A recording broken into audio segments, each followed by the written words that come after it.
Welcome to Flat Earth Debate, Uncut and After Show. I'm your host, Nathan Oakley, and if you are new to this channel, or you've not done so already, then be sure to subscribe, hit the bell notification icon, and join button if you'd like to become a Nathan Oakley 1980 channel member and keep up to date with the Flat Earth Debate. If you would like to support the channel, there is a super chat that runs alongside each of these shows while they premiere, and there's also a PayPal, Patreon, and crypto link in the info box below the video. Speaking of Patreon, I'm going to do a quick shout out to all of you who do support me on Patreon, so a massive shout out of thanks and appreciation to Guns of Navarone, RMP, Troy Shuker, Bose Nail, Justin Duso, Joseph Pizarro, Samson, Maris, Harry Blade, Mobile Max 777, Neo the One, Lost Cat FE, Rob W, Open Minded, Reese Pound, Del West Watson, Mike, Muted, Dick Earth Skeptic, NA Literalist, Maria Nealons, Unbelievable Productions, Blue Ridge Ranger, Rob H, Nathan Thompson, The Real Gabster, Windrider, Liam Nedrick, Erwin Jennisons, Abraham Mohammed, Dave Rakia Gafford, Naibai, Adrian Quintana, Skeptic936, Life is Short, Fireball X, Texas Mike, Edwin Johnson, Kirsten Smith, Alexander Main, David Wayne Foster, and Dank. So another massive thank you to all of you for supporting me on Patreon. Now I'm going to raise the mic on Google and Discord so you can enjoy the conversation that's going on in there while I set up for today's live show. Theory, model, guesswork with another.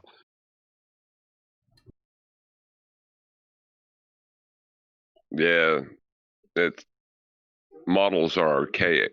It probably says it at the bottom of every YouTube flat Earth thing, you know, like archaic models and things like that. But models themselves are archaic. Yeah. In many ways, I agree with there's underneath the videos about an archaic model, because that's what we argue. It's like, yeah, because we don't punt a model.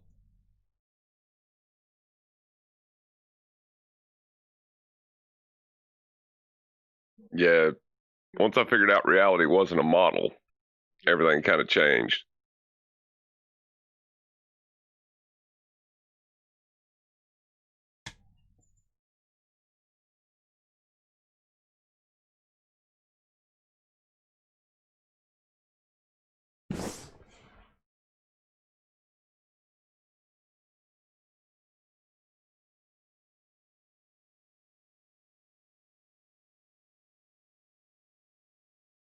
There was a guy last night on 24/7 that even after, you know, R was completely destroyed, he kept on wanting to say, well, if the Earth is flat, blah, blah, blah. And I had a high speed come apart, and I was like, no, it's not if the Earth is flat. The Earth is flat.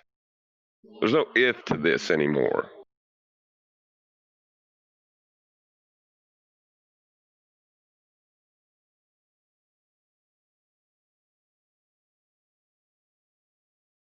Yeah, and a lot of phenomena are not investigated in that context, are they? They're investigated in the context of us being on a sphere. Yeah, like the nothingness of space.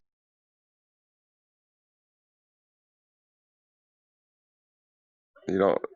A lot of research is done under the assumption of us being on a ball. Yeah.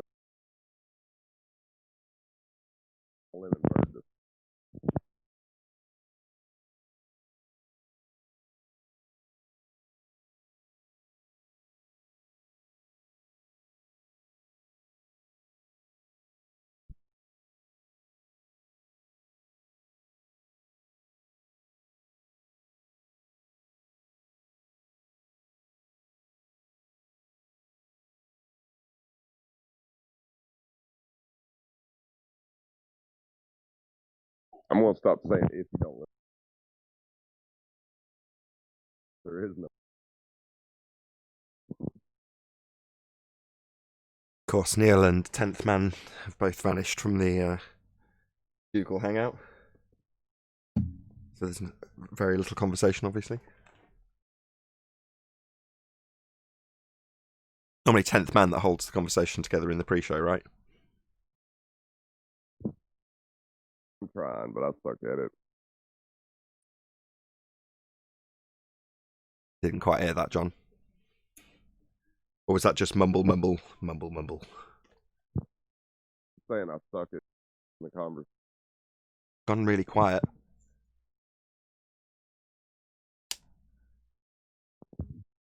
I'll drop going.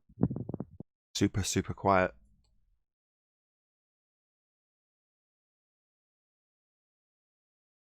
Oh, he's dropped. Have I got to take him off mute? Yes, I have. Try now.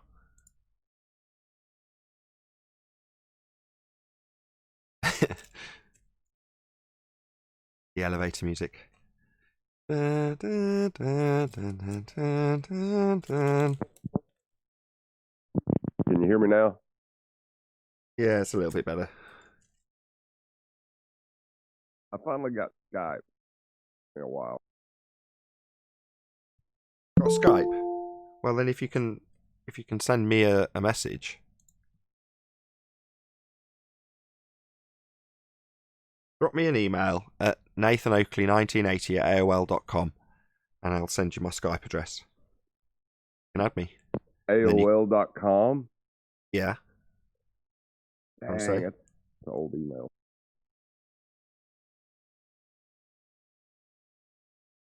Yeah, drop me an email there and I'll get you onto the Master B so that you don't have to join Discord.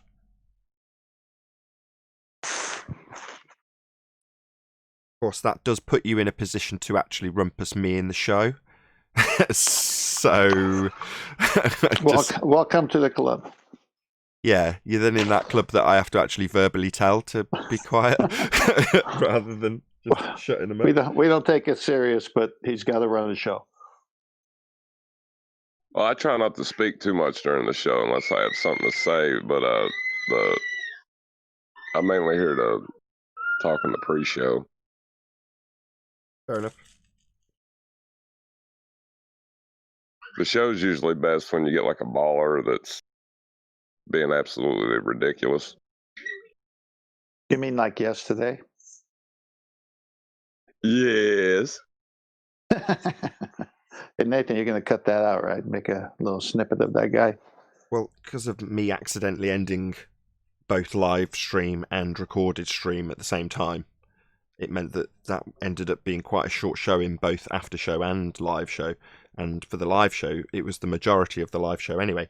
A bit like when it was Tim Osmond, people were like, oh, you are going to trim the Tim Osmond bit out. It's like, well, that was much shorter, but the rest of the show was so good that I didn't really want to trim it out. I just wanted to tag the whole show with the Tim Osmond bit so people come to it and have to watch the rest of it because it was worthy of watching. And in that case, the whole live show was, for the most part, centered around that one dude who'd been sent by his mate to get a proper tongue lashing, basically. That was clearly the intention of his mate, which I thought was quite funny.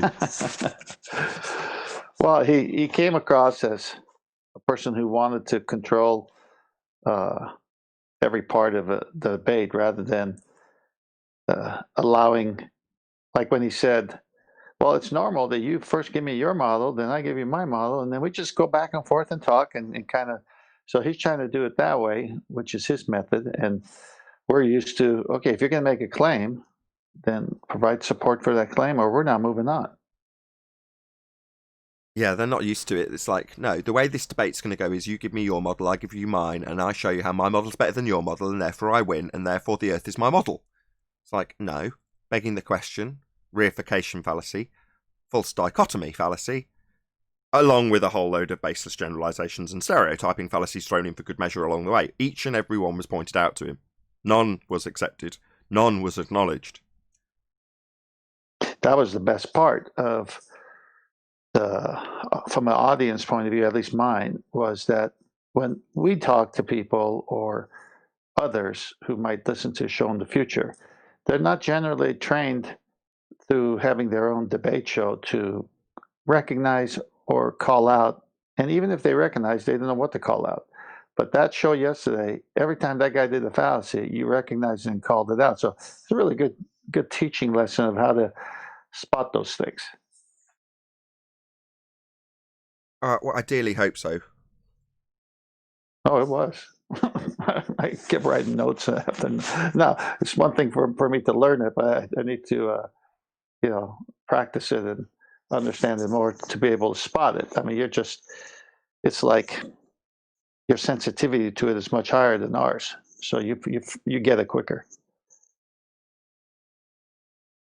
I don't know if that's true either, but you're complimenting me and I'll just take it. Yeah, great, thank you. No, it is. It is. This is nothing to shy away from. I mean, no one said, no, that's not that kind of fallacy. They just keep creating other fallacies. Right. I mean, if you call someone on a fallacy and you're making a wrong judgment on their fallacy, then they could just overcome your wrong judgment fallacy and keep talking. No one's done that.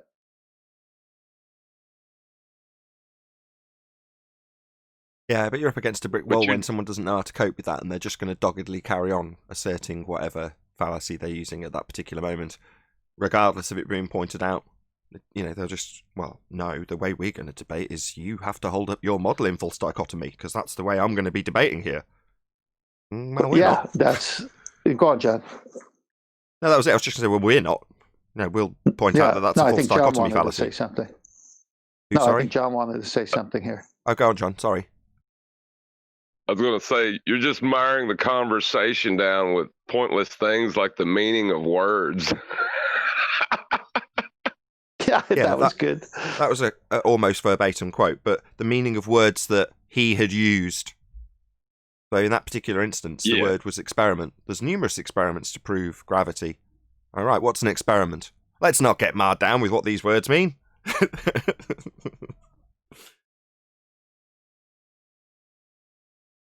Yeah, it's kind of important one, isn't it? Experiment, kind of important word when you're proving something. Yeah. What's an experiment?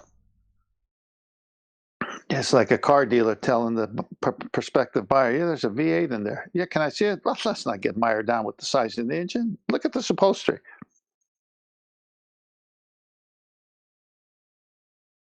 Yeah. It runs on electric power. Why has it got a petrol cap? Let's not get marred down with definitions of things. Oh.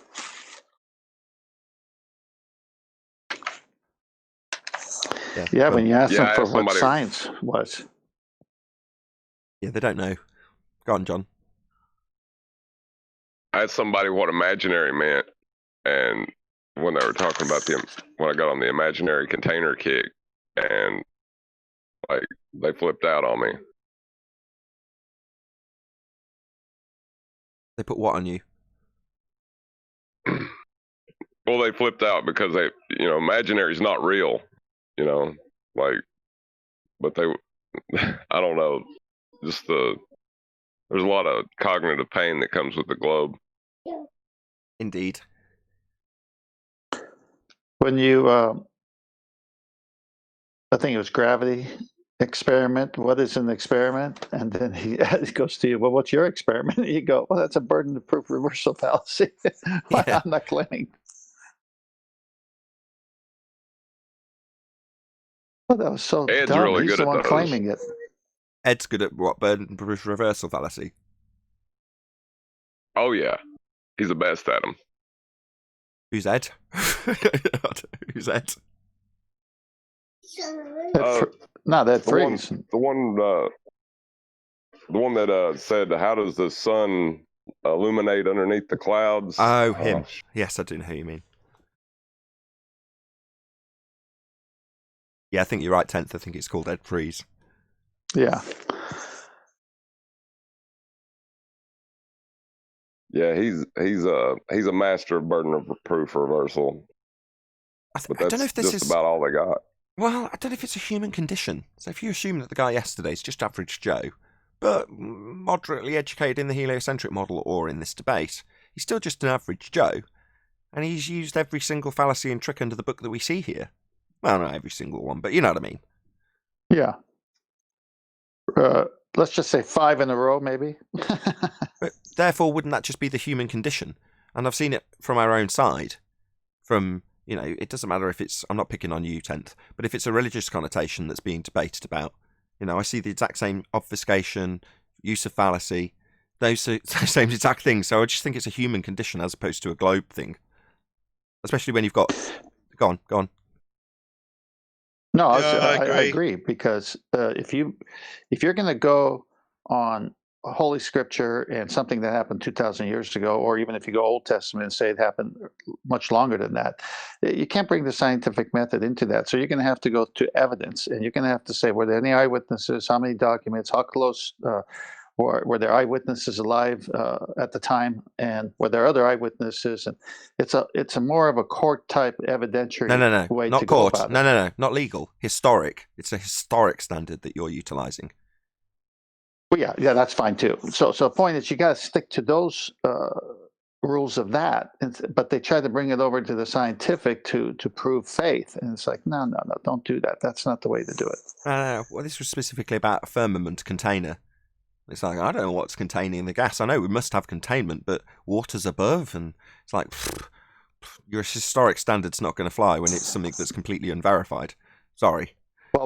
Well, no, what I'm saying is this, is that we know we must have a container. Then I say, well, the scriptures do talk about something that would act like a container, the firmament. And then they'd say, well, yeah, but you can't prove that. I go, I'm not trying to. I'm just saying that I already know the antecedent is a container. So for me, it works because it doesn't go against what I accept to be evidence from I agree, historic. and I get that, and I understand and respect that. However, there's a lot of people who would actually put it forward as an argument. No, you can't. You can't do that because I don't know what it looks like. Well, exactly, but using scriptures as the argument is woeful and in some ways embarrassing, because it's not a standard that's comparable when you're talking about the physical and natural world. That's got its own standard. Science Correct. is the standard for the physics of the world, the physical and natural Yeah, world. it's sort of futile, isn't it? Well, I just think it's bad. It's just a bad standard to utilize. Unless, excuse me, let me cough. Same applies to, historical evidence of Columbus or whatever. Just make the same argument for their side if you want to flip it away from flat Earth. I don't mind either way. It's just a rubbish standard. Yeah, let me interject. When I'm talking to a Christian, it's perfect. We both accept it from the point of view we accept it. When I'm talking to a non-Christian, I agree with what you're saying. Well, not even Christian, historian. When you're talking in a historic standard, in a historic context, then it's perfectly legitimate. If anything, a lot of the biblical historical standards are met far quicker than a lot of other things. That's the thing that I find quite, not amusing, but not even surprising. It's just when you actually go to people who provide a historic standard of evidence, the Bible's actually very well padded, shall we say. There's a reasonable timeline that you can follow in terms of the historic standard. It's very historic in the sense that the Smithsonian uses it for their archaeological finds and everything else, and places, people, and things, and cultures, and cultural things that belong to that group of people have all been validated. So historically, yes, but I'm talking more so you could be a historian and agree that the Bible has a lot of things that validate itself in findings in archaeology, but that historian may not be a Christian. He just might be a historian. Whereas I'm saying, if I'm talking to a Christian about flat Earth, so if I'm talking to a Christian about flat Earth, but he's a heliocentric at the moment, then I'd say, well, what do you think Genesis 1 says? He says, well, let's go to it. And we go to it, and he says, oh my gosh, I never, really? The sun, the moon, and stars were put inside of something called the firmament? I go, yeah, it says it right there, doesn't it? Okay. And they just let their eyes pop out. Yeah, sure. And again, you're narrowing it to the context of a Christian discussion, but I'm saying to use that claim that things have been put in places, that's a pretty bold claim. Now, the way you'd back that up in physical terms is with a standard of physics as opposed to a standard of history. So it's just a claim that's being made about the physical natural world in that example. Well, that's not going to fly, as much as I can agree with the historic legitimacy of the what's it? I was going to say paper trail, but it's not the right word. But you know what I mean? The history extending back. I know what you're saying, but then it lends itself quite well when you say, how can you have gas pressure without a container? Now, see, that to me is You just have to say it. You don't have to say firmament. You don't have to prove firmament. You just have to say, how can you have gas pressure without container? Agreed. And when people do, and they have, I can't remember the reason I started this conversation, but it's just, it's just the standard that we adhere to here is one of physics rather than one of history. Well, that's why you went through the way you did with that guy yesterday, because, like I've said on other shows on the same subject, this show is interested in the scientific method, validation through experimentation. And so when people call in and want to talk about subjects that have gone through that and failed, or have gone through that and succeeded, or have never gone through it or can't go through it, that's just where it all pops up, where we're saying, look, this show is about this, the natural world in which you can prove. Right. Hold on. How are we going to have a conversation here? So I don't know what kind of model you have. Yeah, I think Adam summed that up. It's like, I'm not going to argue about my existing paradigm unless you've got an alternative paradigm for me to fall into should I be defeated. And the assumption being that, well, my model's not going to be defeated, it's perfect. Not realising that it's a reification. In other words, Adam summed up the position that most people hold. They're too terrified to let go of an existing paradigm unless there's another one to leap onto immediately. And that's the problem, right? Why this controlled structure most likely exists in the first instance. People want to be told what's what. In fact, in some instances, they're so terrified of not having a paradigm that they'll argue within the constraints of that guy yesterday. Either you give me an alternative or I will not argue with you about my belief. Yeah, but I've heard you say that before, too. I know Adam summed it up well, but I've heard you say that same thing.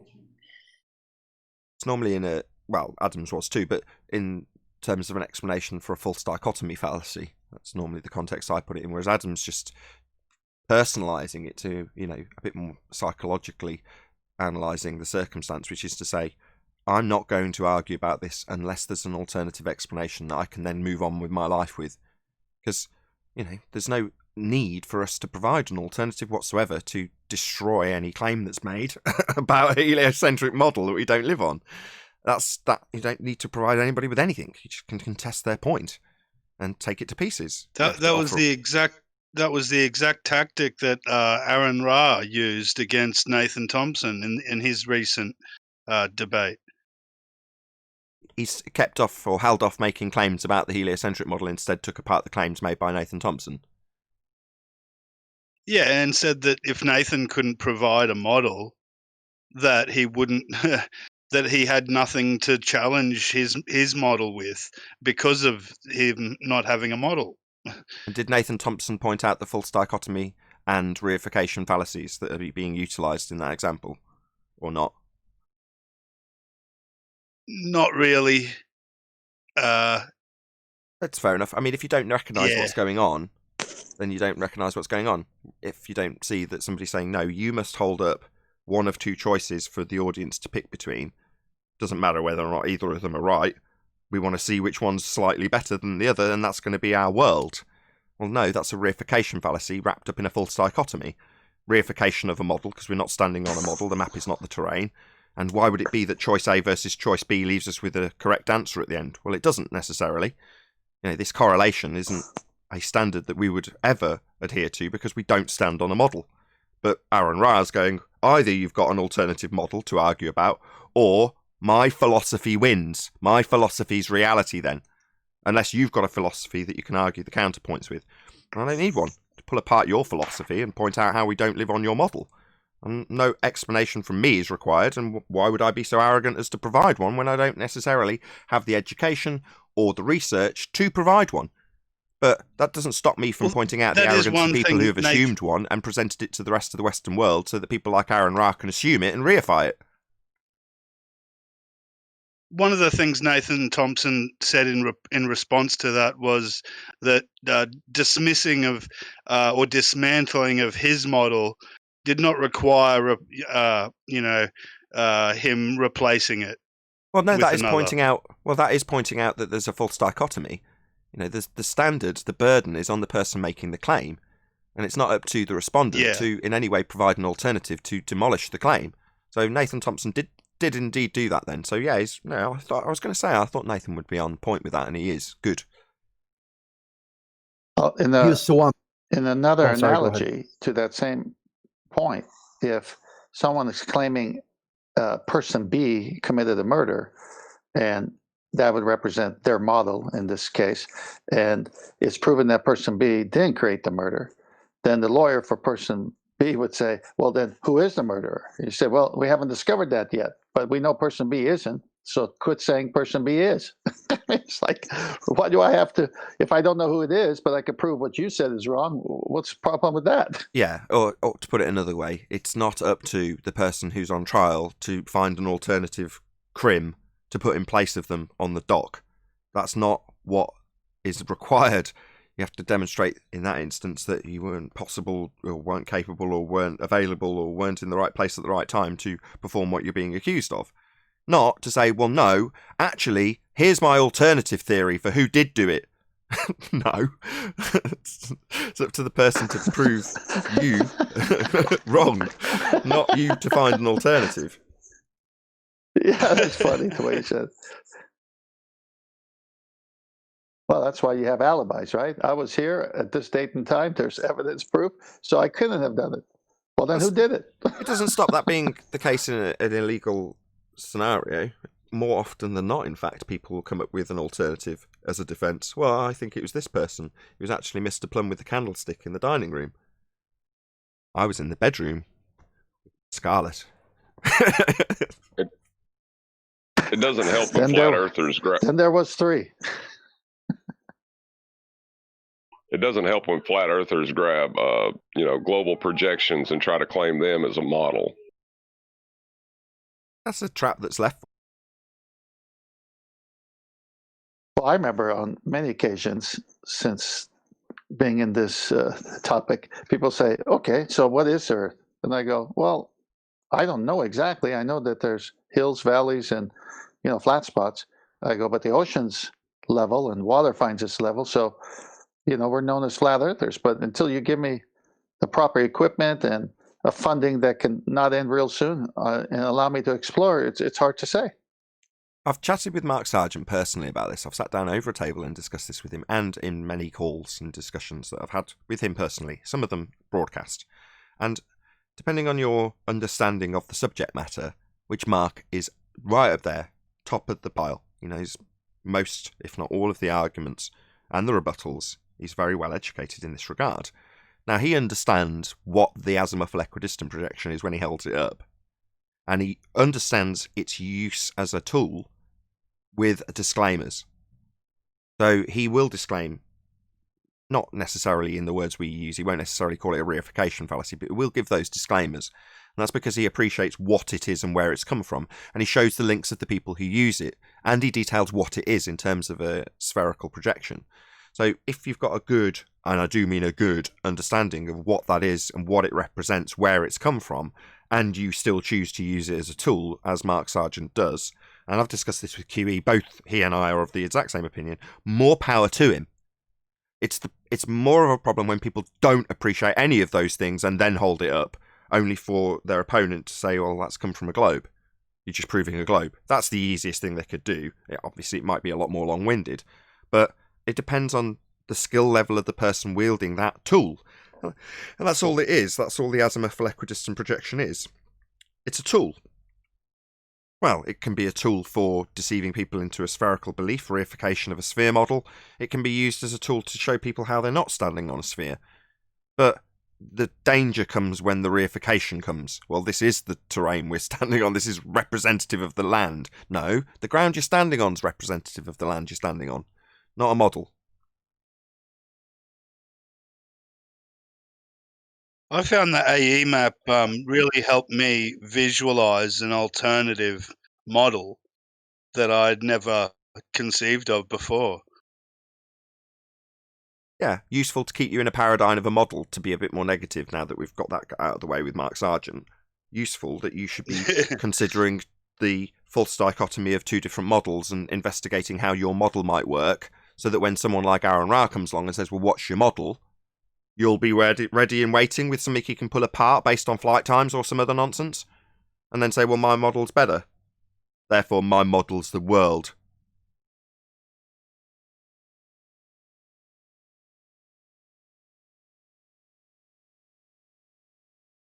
Who is Aaron go. Ra, and what's his position on? Is it Glober? I mean, who is this guy? The Glober atheist. Yeah, he's a I've seen Glober his name. atheist, anti-flat earther Glober atheist. Got it. Yeah.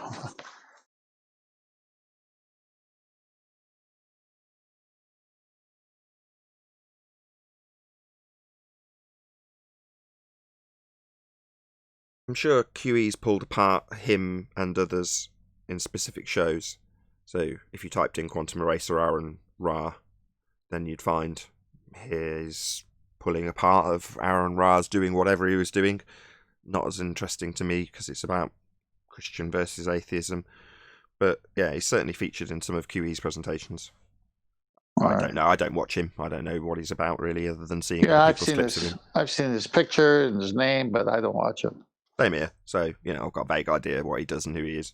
But only because I've seen, like I say, him appearing on people like QE's show being pulled apart. Or, in this instance, we've got John telling us about him not wanting to debate because the opponent wouldn't accept a false dichotomy fallacy. It just tells you a little bit about what the person's like. I don't know him.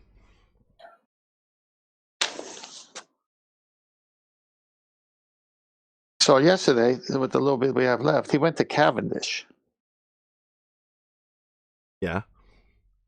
And I'm trying to see here what I wrote down on that, but he was just calling that an experiment. And that's where he got all tripped up when you said that's not an experiment.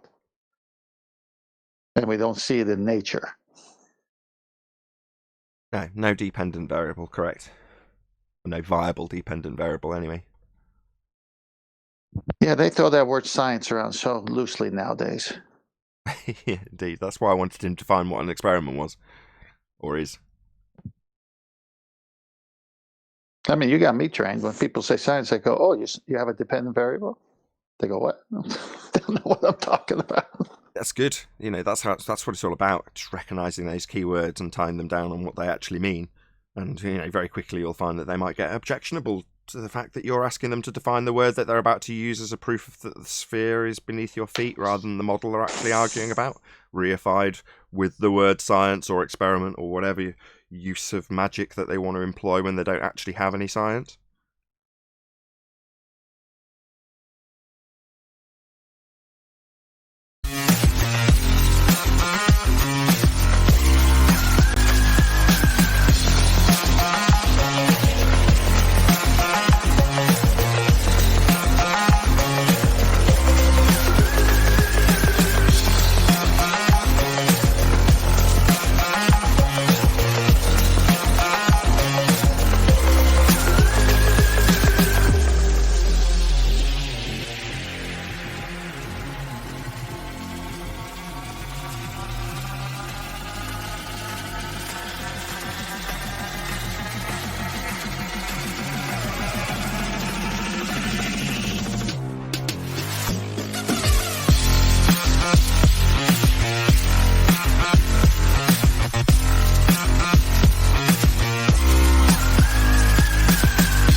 Welcome to Flat Earth Debate Live.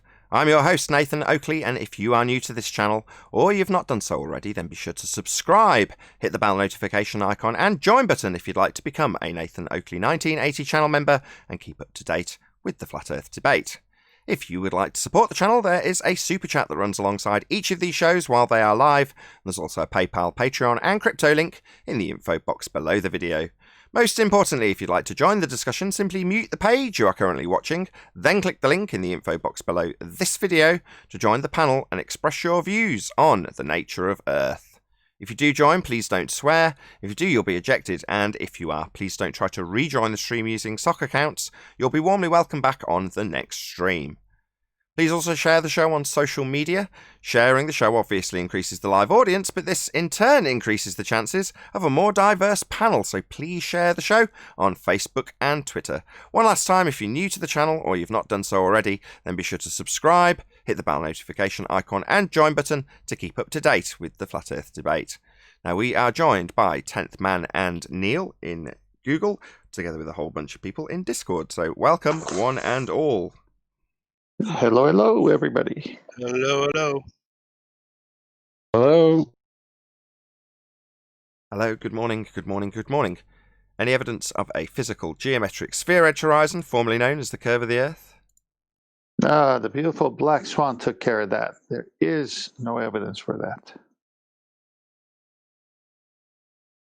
Any evidence of axial Not as long as the rotation? horizon's an apparent location. Yeah, as long as it's non-physical, apparent, or refracted, or whatever word they want to use in defense of the black swan, then it's no longer physical and capable of deriving an R value from it. Bye-bye, globe. You don't have a physical sphere edge for a horizon anymore. Any evidence of axial rotation of the Earth-based variety? I'm unmuted. Great. So I just came in here to say two things. One, if you post the recording and cut out 80% of my audio and even dub in your voice in post, is that winning an argument or is that being afraid? Because you could have just as easily separated my audio, played my audio and your audio, but you just cut mine out entirely. That shows weak debate. Did you feel that? And it shows Sorry, let me get this straight. Did you feel that you had some sort of winning argument removed from the conversation when it was a live show? I had plenty of my argument removed. I'd say about 80% of it. What was your argument? If you don't present it, then how is the if you remove it and you just I've heard you moaning. Now I'm asking, what exactly did you feel was proof of anything? All right.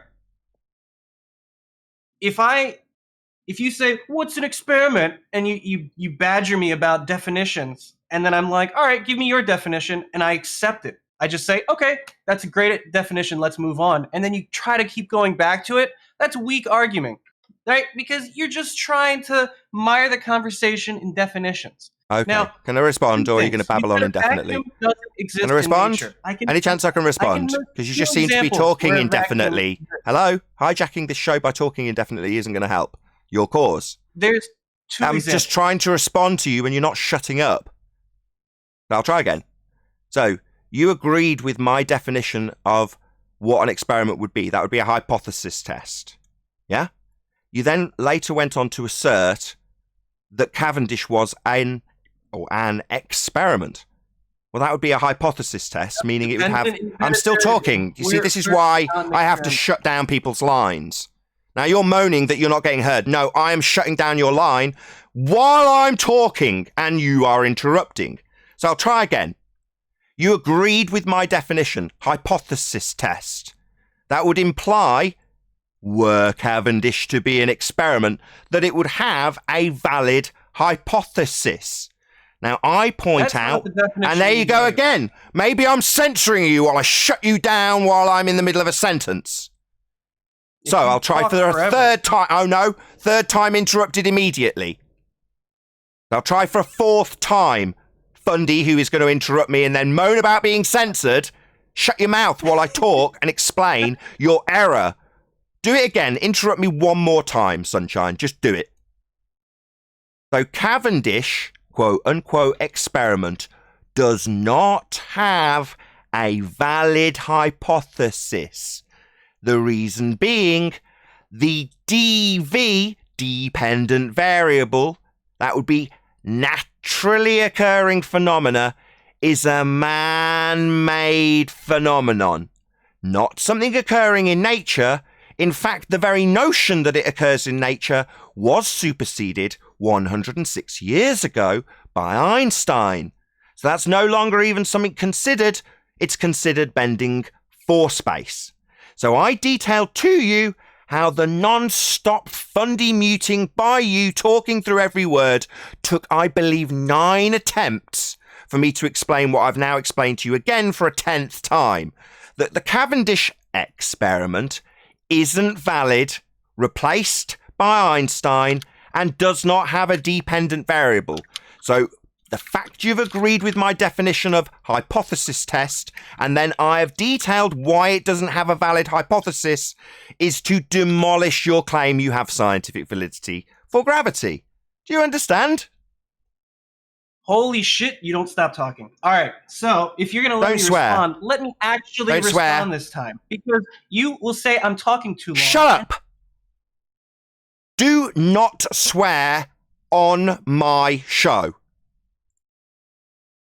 All right, well, let's consider. You said there's no dependent variable. Well, the dependent variable is the distance of the object to the other object. He changes that, right? Sorry, The independent sorry, variable, but I just need to get some independent clarity. variable We're is the stopping. Bear with me a dependent. second, my friend. Why are Hello, can you stop over me talking? When I will now mute you because you don't seem to understand that I host the show, and when I talk, I will be listened to or I will shut you down. That is how it will work. If you don't like it, get lost. That's your choice. When I talk, shut up. Simple. So, I will ask you to repeat what you believe the dependent variable is, and we'll ask where this is observed in nature. So what do you believe the dependent variable is for the Cavendish superseded 106 years ago by Einstein? Independent variable. Dependent variable. Are you deaf or dumb? I asked for the claim that we have a natural phenomena occurring, dependent variable. Don't now tell me about the presumed cause. Tell me what you believe the natural phenomenon is. Speak. Then what's the point, right? What's the dependent Let's start variable? with the independent variable. The independent variable is the distance Get of out. one object to the other. You just said that was the dependent variable. Is the amount the other object has I'm going to moved. kick you out. You just said that was there's no vacuums You're that not exist in nature. shutting up. Two You seem to be constantly fundy muting my replies. Ask you again. I asked for the dependent. Right, that's your last chance. Get lost. Go and moan somewhere else, you dick. Yeah? Do you want to try again without fundy muting every single response or not? Last chance. We asked for the D, and he immediately talks through me. You're going to bitch about getting censored again while you're censoring every word I say? That's better. Good dog. So, we asked for the dependent variable, and there he goes, immediately fundy muting me. Get lost. Get lost. Get out of my show. You're clearly here to cause double speak obfuscation and not listen to anything, because every single time I start talking to respond to his claim he's got a dependent variable, then immediately substituted as the independent variable, he talks through me. So get lost. You're being unreasonable. So get lost. Doug, this guy's amazing. He comes on for a second chance, and he doesn't even know how to answer dependent variable. Yeah, immediately starts telling me what the independent variable is. I've made it specifically clear what we're asking for. He won't give it. He doesn't have one. The independent variable is torsion bar Who's twist. that? I just got back. That's Daddy? Yes, Neil. Moving on. Any evidence of axial rotation of the Earth-based variety? No, that would, if it was, then you would have an Earth-based Coriolis effect. But we don't have any. What, did he go home and do homework last night? No. Came back and moaned that he was being censored. Because me wanting to be heard on my own show apparently isn't reasonable. He should be in a position to talk through every sodding word I say without that being ever an issue. Oh, so what? Claim censorship? No, I detailed how Cavendish isn't an experiment is out of date 10 times. But he spoke through every single word and then claimed he was being censored when he didn't listen to a word of it. The 10th time I explained it today. Did it get any acknowledgement? Absolutely not. I got told that, no, it does have a valid DV. The IV is blah, blah, blah, blah. Talk through you, talk through you. Just here to obfuscate and double speak. It's amazing that he goes right to the IV, which is the thing you must manipulate to see what happens to the DV. But how do you know what the IV is if you haven't experienced it? How do you know what to manipulate if you don't know what the DV is first? So it just keeps coming back in. Doesn't he get it? We don't want you in here. I'll take you off server mute today to get lost. Go away. I asked you about 5 times not to interrupt my responses. I tried 10 times yesterday, Daddy. So you aren't tolerable as a guest. You just think you have the opportunity to talk through me constantly. And when I stop you, you moan. Yeah, you haven't acknowledged that you don't have as valid science for gravity. All you've done is tried to justify what the DV is by telling me what the IV is. That's where we're at. Now, do you want to try last opportunity? I've given you about 5 last opportunities to actually have a reasonable conversation. You haven't given me an opportunity because you keep talking through me. And then you'll accuse me of So talking... you just want to moan about the formatting of the show? You don't want to give us a DV? Then fuck off. Get out. Piss off. Don't come back to my show. Wow, I thought he was going to come back and give us the DV. Well, no, he wants to come back and moan about the formatting. Oh, I'm talking through you all the time. Yeah, because I'm correct. And having to repeat 10 times while you fundy mute every word of it so you don't have to listen. Well, you want to moan about that? I don't care. Get lost. Yeah, no one's forcing him to come. Ugh. All right, no Keeps earthquakes, bouncing back in. Coriolis, no axial rotation. Yeah, it keeps bouncing back in. This isn't a game, dickhead. Get lost. Hello. Hey, Owen. Hey, good morning. It's Daddy's at it again. Yeah, he wants to Who's your bitch and daddy? moan. Bitch and moan that he hasn't had a fair crack when he doesn't listen to a word anybody says. Talks through every damn word of it. Anyway, we're still in the middle of housekeeping. Any evidence of the distance to the sun? No.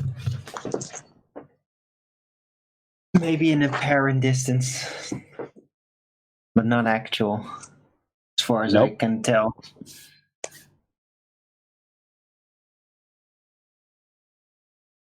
Any evidence of a self-perpetuating molten iron core at the centre of a presupposed spherical Earth? Fairy tale. Cartoons.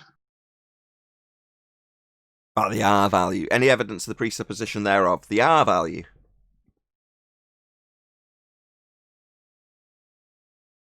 Well, lots of presuppositions for it, but no evidence for it.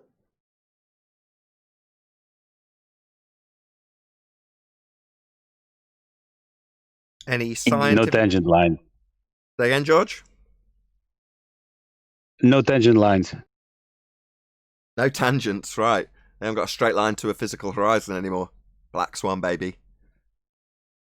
Any scientific evidence of gravity?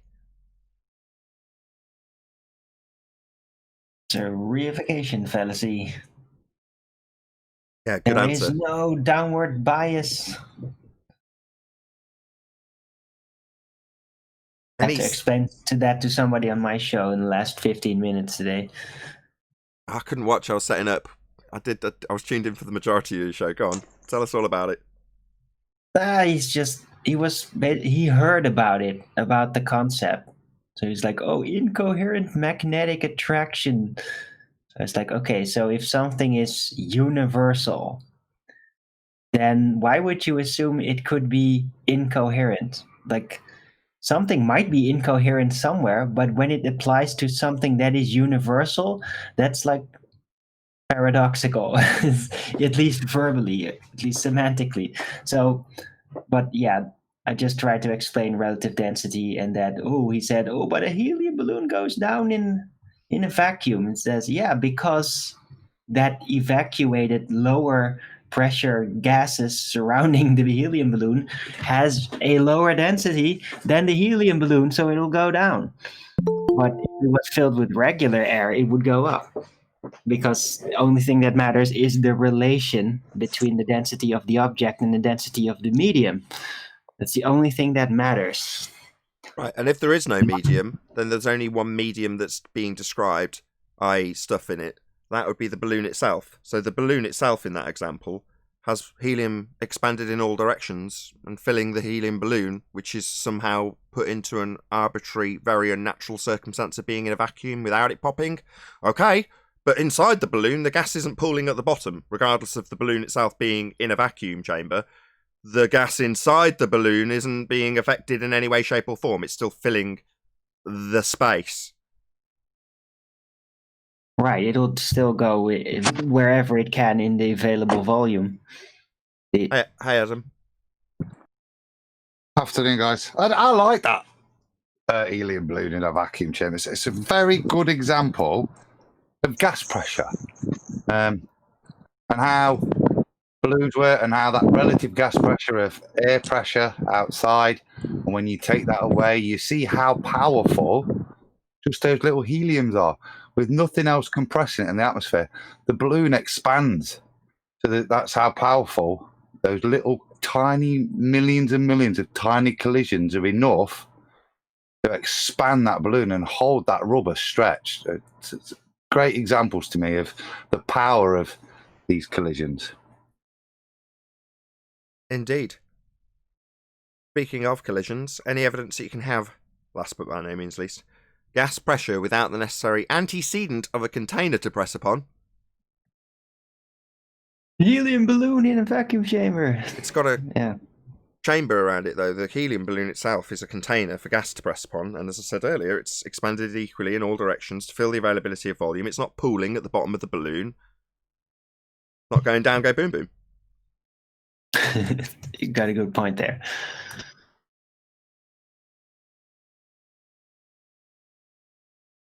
There seems to be a slight conflation of that, doesn't there? This balloon in a chamber.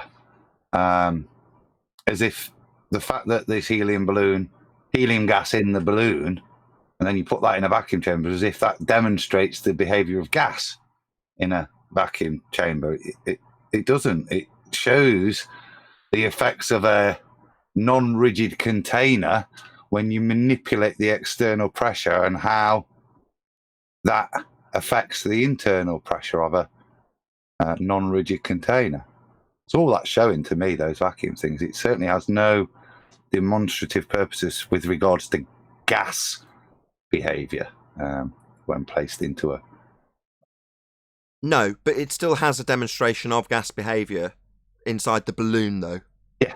Which is where I immediately take that example. Well, that's what I'm saying. When I see it, Nathan, I'm seeing the power of gas collisions being demonstrated there. That's what that apparatus, you might want it to show you more, but realistically, all it's showing you is gas collisions and how they work. Look, and if I take away any collisions on the outside of that balloon by evacuating the chamber, look how powerful the collisions on the inside are now. They stretch that rubber twice as much as it was before. I mean, that's what it demonstrates. They're the things it is, not any kind of falling. Adam, good morning. What would happen if that balloon popped inside the vacuum chamber? What would the gas do? Well, one does, actually. If you look at the one that was playing, one of the balloons popped, which is interesting because at that point you then see that some buoyancy is attained by the other balloon. Particularly when he takes the top off, you'll see he's trying to get the balloon to float back up to the air, but you see because of diffusion, there's still, when he takes the lid off, there's still the old popped balloon in there, so it doesn't float in the chamber still because it's not full of air yet. But then when he brings it out, it goes up. But that's the reality. That when one pops, you'll see that the relative stretching of the other one diminishes slightly because there's now an opposing pressure. That was his question. Both of them pop. Sorry, just to answer your question. What happens after it pops? Well, the gas fills the availability of volume, so the helium inside the balloon then expands in all directions. It doesn't go down, go boom, boom, and pull at the bottom of the vacuum chamber. It fills the availability of volume. That would be in line with the second law of thermodynamics. That's natural law. Or entropy. Right. And so, and in Adam's case, if there were two balloons and there was a second one popped, then that would fill the available space of the container that has the vacuum, right? Yeah, the gas will fill the space. It won't go down, go boom, boom like bouncy balls poured into a fish tank or a solid structure like a balloon skin poured into an evacuated vacuum. Gas will fill the space, unlike solids, which the skin of a balloon is definitely a solid, like a bouncy ball.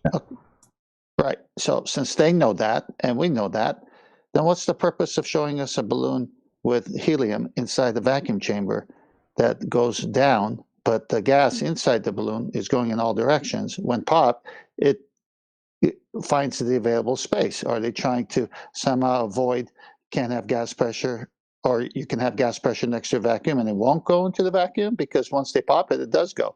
Well, you can either attribute it to stupidity or you can attribute it to malice, but divining people's thoughts in this regard is kind of irrelevant. You know, when they pour bouncy balls into a fish tank and say that gas behaves like that, or evacuate a vacuum chamber, put gas inside a balloon, and then put it in to watch it go down, go boom, boom, and then assert that gas behaves like that, what, contained gas that's expanded in all directions in the balloon behaves like the balloon? No, it doesn't. Should the balloon pop, it will expand in all directions. But you could attribute that to pure stupidity. You know, gas go down, go boom, boom, like bouncy balls in a fish tank. Da-da-da-da-da-da-da-da. Shout out to Thunderfoot Clown.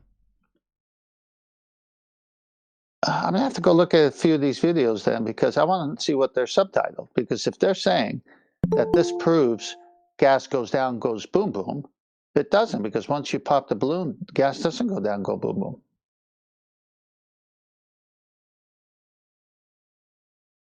Yeah, a combination of a solid and gas mixed together to form what we call a balloon.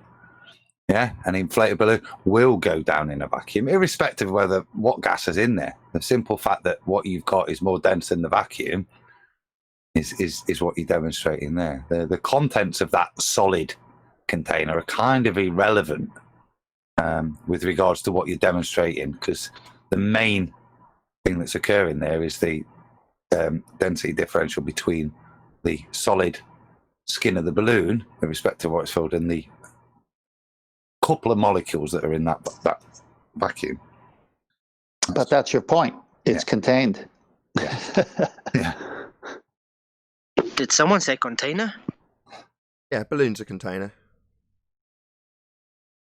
If I you would hope put or popped a balloon inside a vacuum chamber and removed the balloon's weight, and the floor of the vacuum chamber was pressure sensitive like some scales, it would register the weight of all the helium molecules, or whatever it is, it's helium. It would register the weight of those helium molecules, and it would demonstrate that they have mass and weight.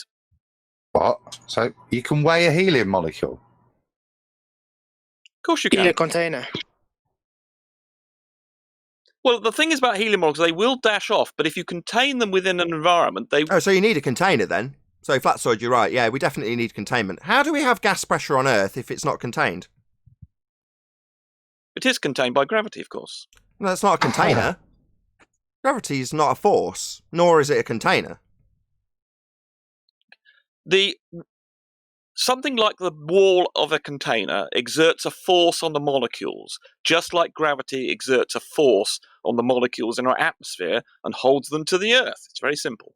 Atmosphere's an oxymoron. That's an assertion that you've got sphere-shaped air, and we don't have sphere-shaped air, so we're not going to assume that air is taking this sphere-shaped with the sphere-shaped air laws that go along with it. So no, we're not going to beg the question of sphere-shaped air and atmosphere, because that's your begging the question fallacy wrapped up in your assumption of sphere-shaped air.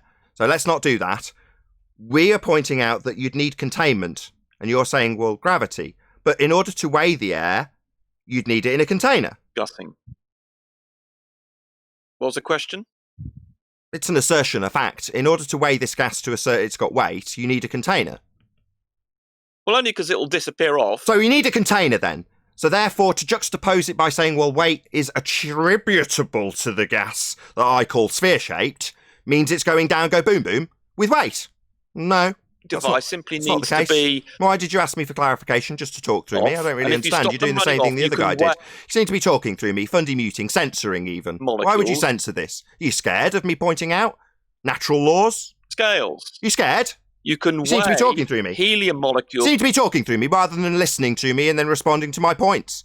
Seems this guy's scared of natural law.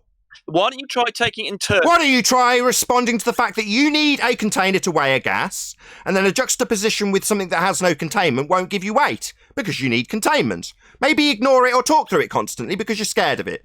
I'll take on any question you want. I'll answer any question, but not in the middle of an answer that I'm giving. Okay, how do you have gas pressure without a container? So I missed the very start of that. How do you have gas pressure without a container? Well, gravity acts like a container. The atmosphere is an example of that. Atmosphere I've already covered. That's a oxymoron assumption that it's sphere-shaped air. And if it listened to my answer, A, we have pictures of it, and B, the etymology of a word has no bearing on any scientific value. Let's just start with the first thing. You say you've got pictures of sphere-shaped air? What it actually means. So going on about... So we've got pictures of sphere-shaped air, as claimed. We're not going to get to tie down this claim and check its veracity. Scared of me questioning your claim? Letting me finish my sentence. I heard. You said you got pictures of sphere-shaped air. Now I'm clarifying it. Are you scared of the clarification of your lie? The etymology of a word has no bearing on... I'm asking about the pictures you claimed. Just going to ignore me indefinitely, so we don't have to test the veracity of this claim that we've got pictures? Let the sentence out. I'll say it again. Suck my balls. Yeah, I need to know where this picture you claim has come from. Value. The etymology of a Don't care about the etymology. I'm asking about the pictures you just claimed. Maybe ignore me indefinitely. Scared of clarification of these pictures you've claimed? bearing on the science of the Yeah, you subject. keep talking about the etymology. Nobody cares. We're asking about the pictures you've just claimed. Maybe ignore me indefinitely. I'll make a declaration that he's scared because he doesn't have any. If he does, they'll have come from Narnia. That has no bearing on the scientific value of the word. Is it still going on? To the word of atmosphere. I'm asking about the pictures you said you've claimed. Where were they taken from? Up to your sentences, you'd repeat them. Ah, suck on my balls. Where are your pictures coming from? Oh, space, yeah. Space, that would be a natural law violation that you're trying to prove in this instance. So you're saying the natural law violation that is a sky vacuum that would have high pressure gas that we breathe here on Earth dissipating into it as per the second law of thermodynamics, that's going to be the place you've claimed you've got pictures from. No, that place violates natural law. You definitely haven't got pictures from there. Doesn't. No, it doesn't. Yeah, that's just a hand wave dismissal. Yeah, it does. It violates natural law. If the sky was a vacuum, the gas we breathe would fill the space. Gas expands equally in all directions. It doesn't go down, go boom, boom. At all? Am I going to get a chance to answer at all? Right, there's no such thing as natural law. That's something you've made up. 2, we have a force called gravity, which contains the atmosphere. Atmosphere's a oxymoron that assumes sphere-shaped air.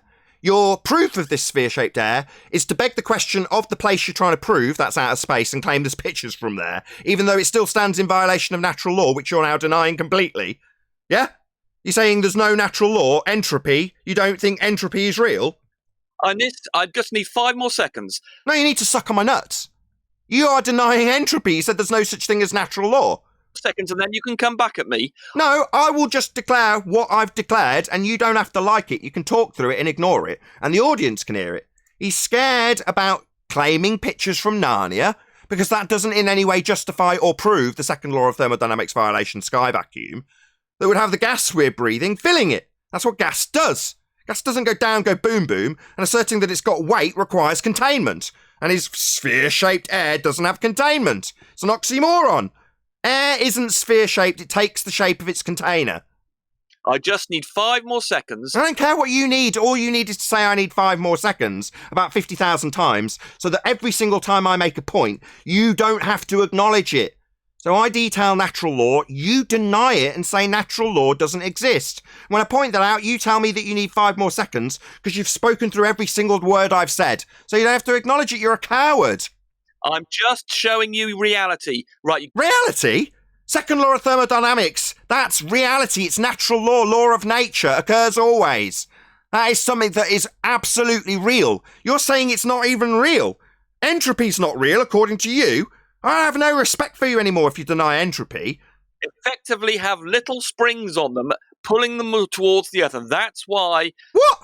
You think gas particles have got little springs on them, pulling them towards the earth? No. Inside a balloon, inside a vacuum chamber even, the gas will be expanded equally in all directions. It's not pooling in a balloon, you idiot. I don't understand the difference. Oh, now it's ad hom I don't understand. No, I understand that gas expands in all directions. In a balloon filled with helium, it's expanded in all directions equally. It's not pooled at the bottom. The earth, not away from it. Well, it does to some degree pool at the bottom. Oh, it does? You think gas goes down, go boom, boom? So you think that the helium balloon in a vacuum chamber is fatter at the bottom? If you had a rigid box... That's ignoring me. So, yeah, feel free to obfuscate and talk through every single word and then ignore me when you do listen. You're just demonstrating your cowardice. I'm trying to answer the question. No, you're not. You're ignoring every question I put to you. You're an abject coward.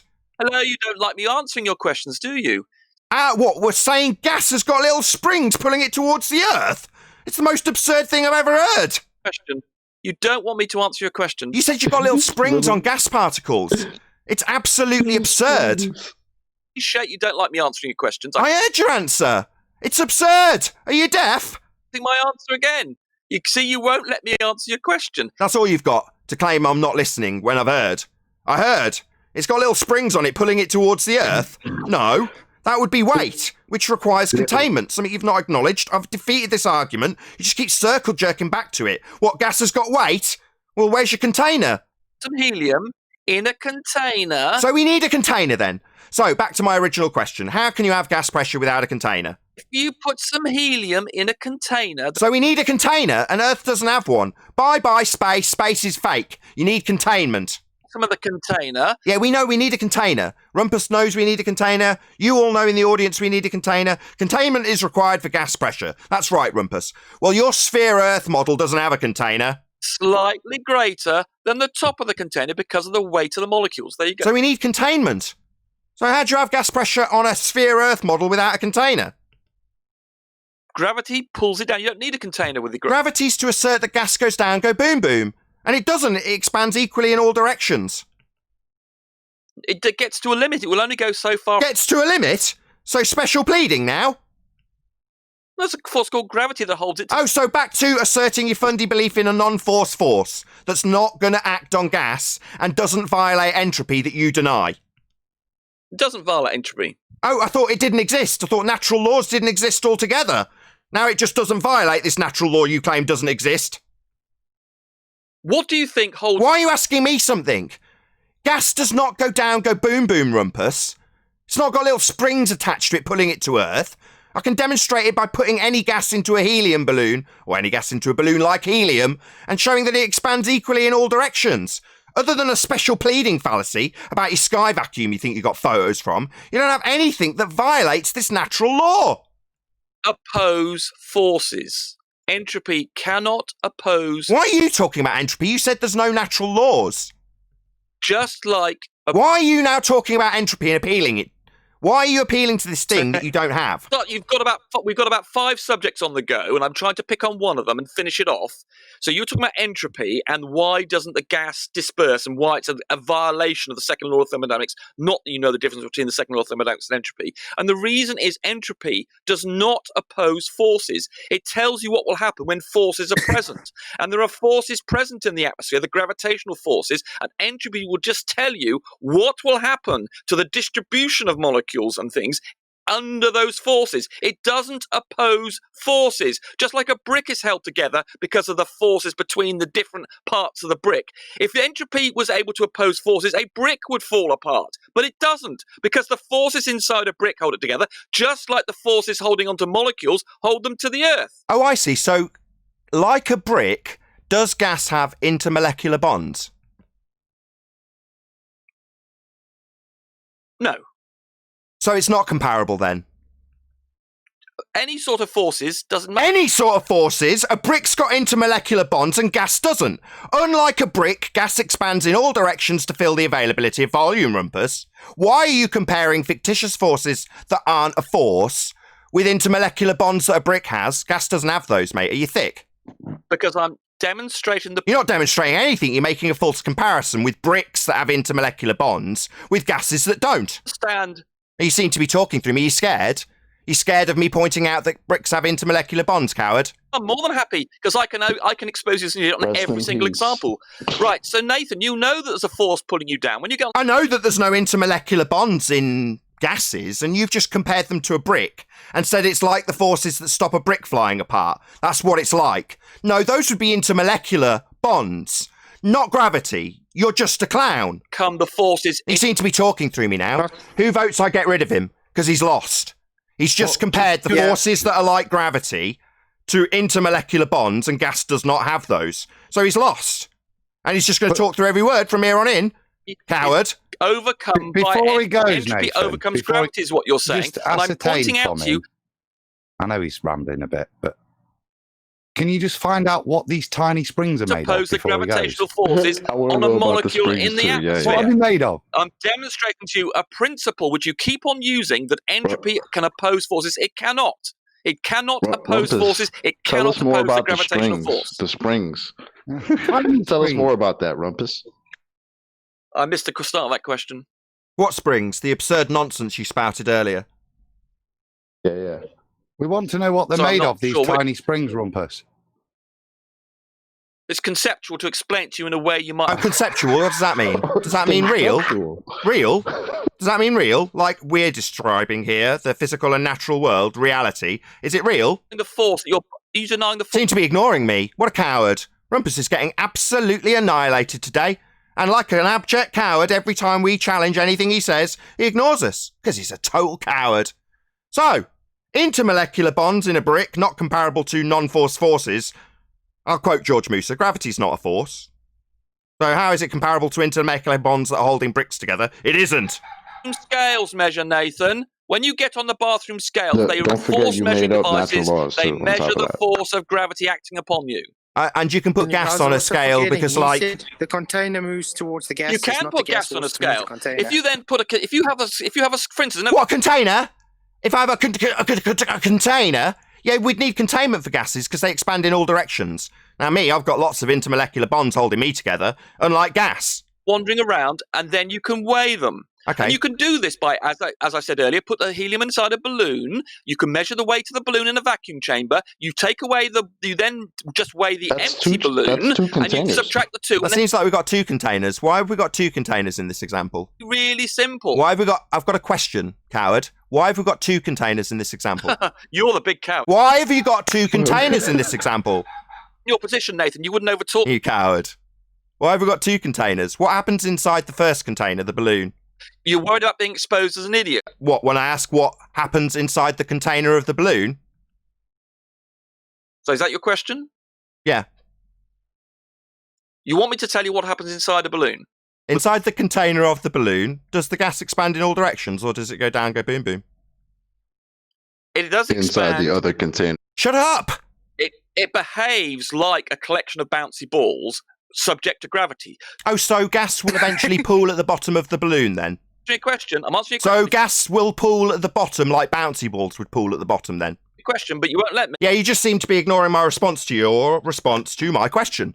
So gas will behave like bouncy balls and eventually end up at the bottom of the chamber then? That's what helium does? Well, I'm not going to allow you to respond. I'm just going to tell you that you're wrong. No! No. If you put a helium balloon in any chamber, regardless if it's evacuated or not, the gas inside that balloon doesn't go down and settle like bouncy balls, you abject moron. Don't you understand how gas behaves? It fills the availability of the balloon equally in all directions. It doesn't settle like bouncy balls.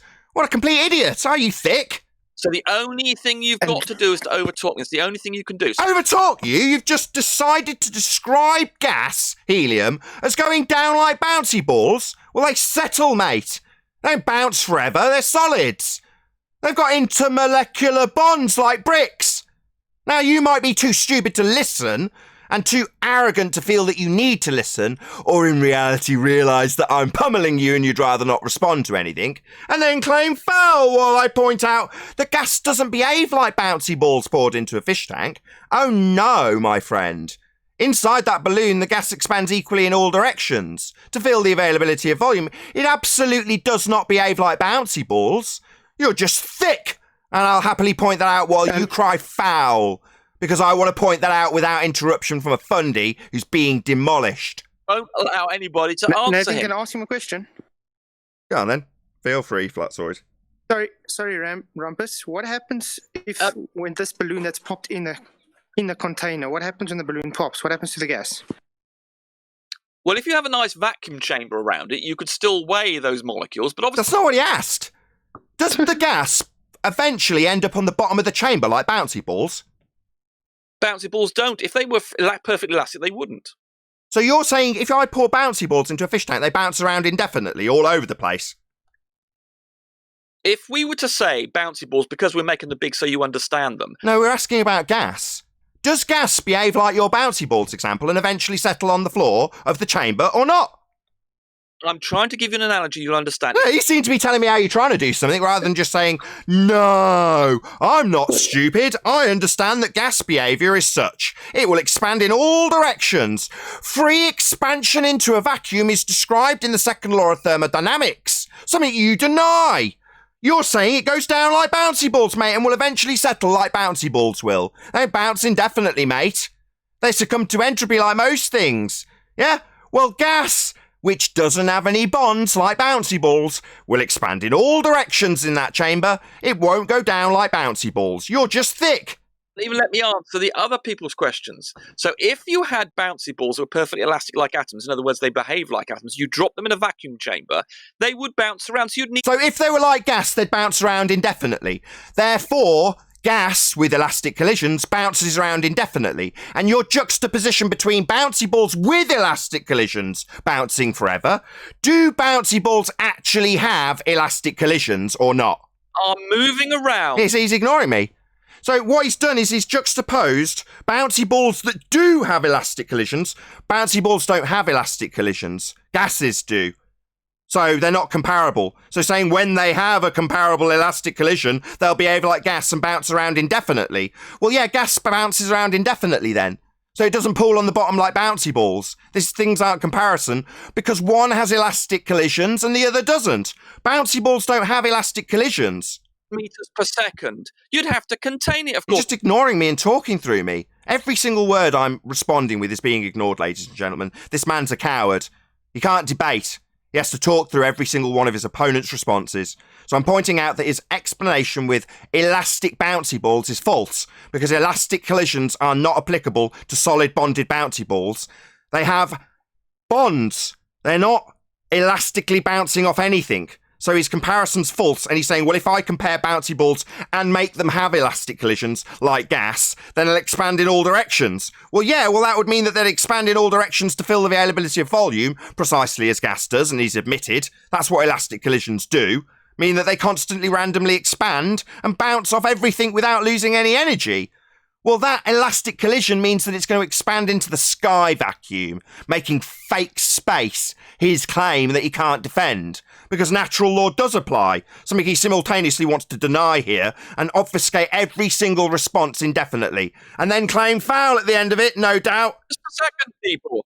That means it's going at the... Yeah, he's not listening to a word I say. Not a single word of what I respond to him with will ever get listened to. He's a coward. Contain it.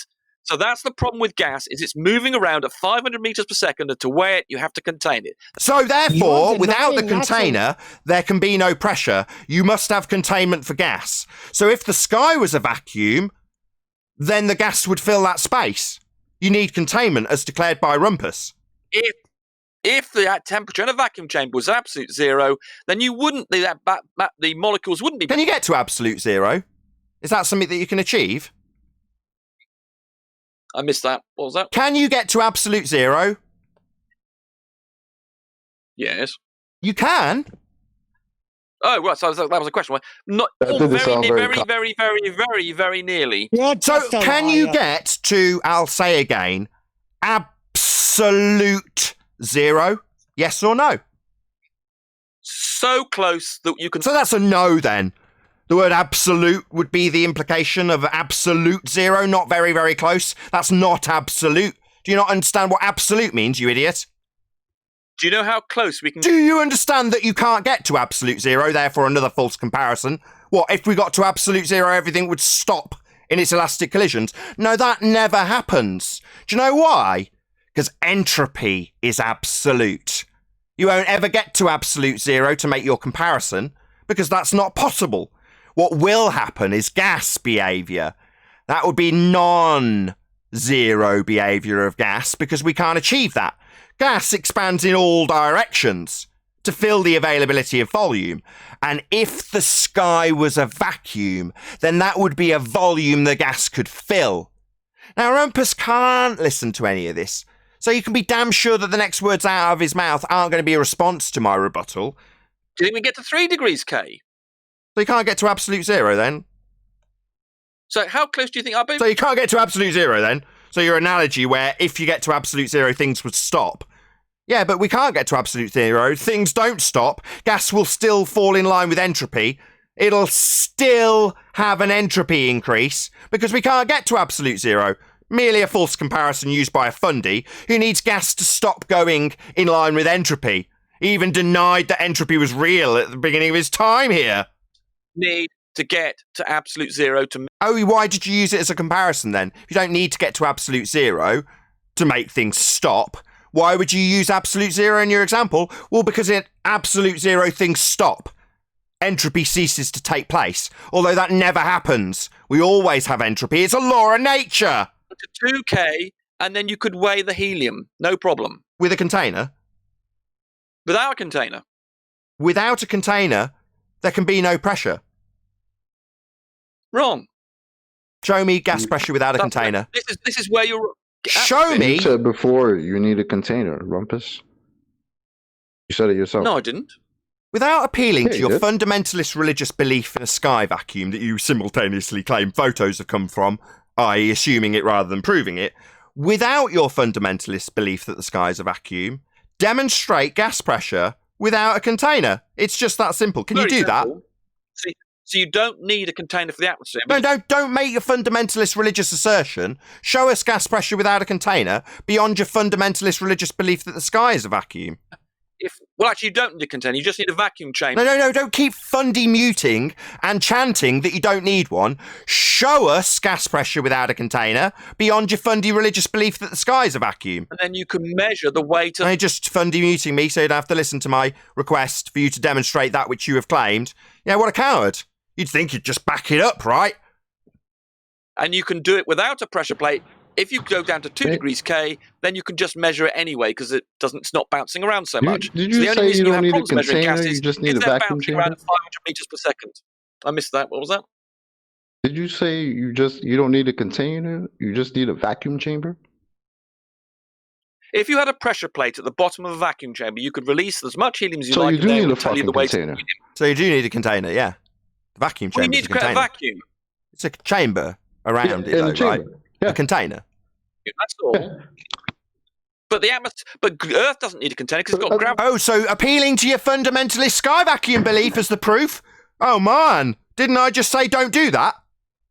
Just like when you go on some scales. Just like I told you not to use your religious belief to justify your religious belief. Don't be a zealot fundy here. How dare you poison my audience with your fundamentalist religious zealotry? Don't point at the sky vacuum to prove a sky vacuum. Don't claim Earth has sphere-shaped air to prove sphere-shaped air. What kind of fundy zealot are you? You don't. You don't need a container, do you? Because you stop chanting.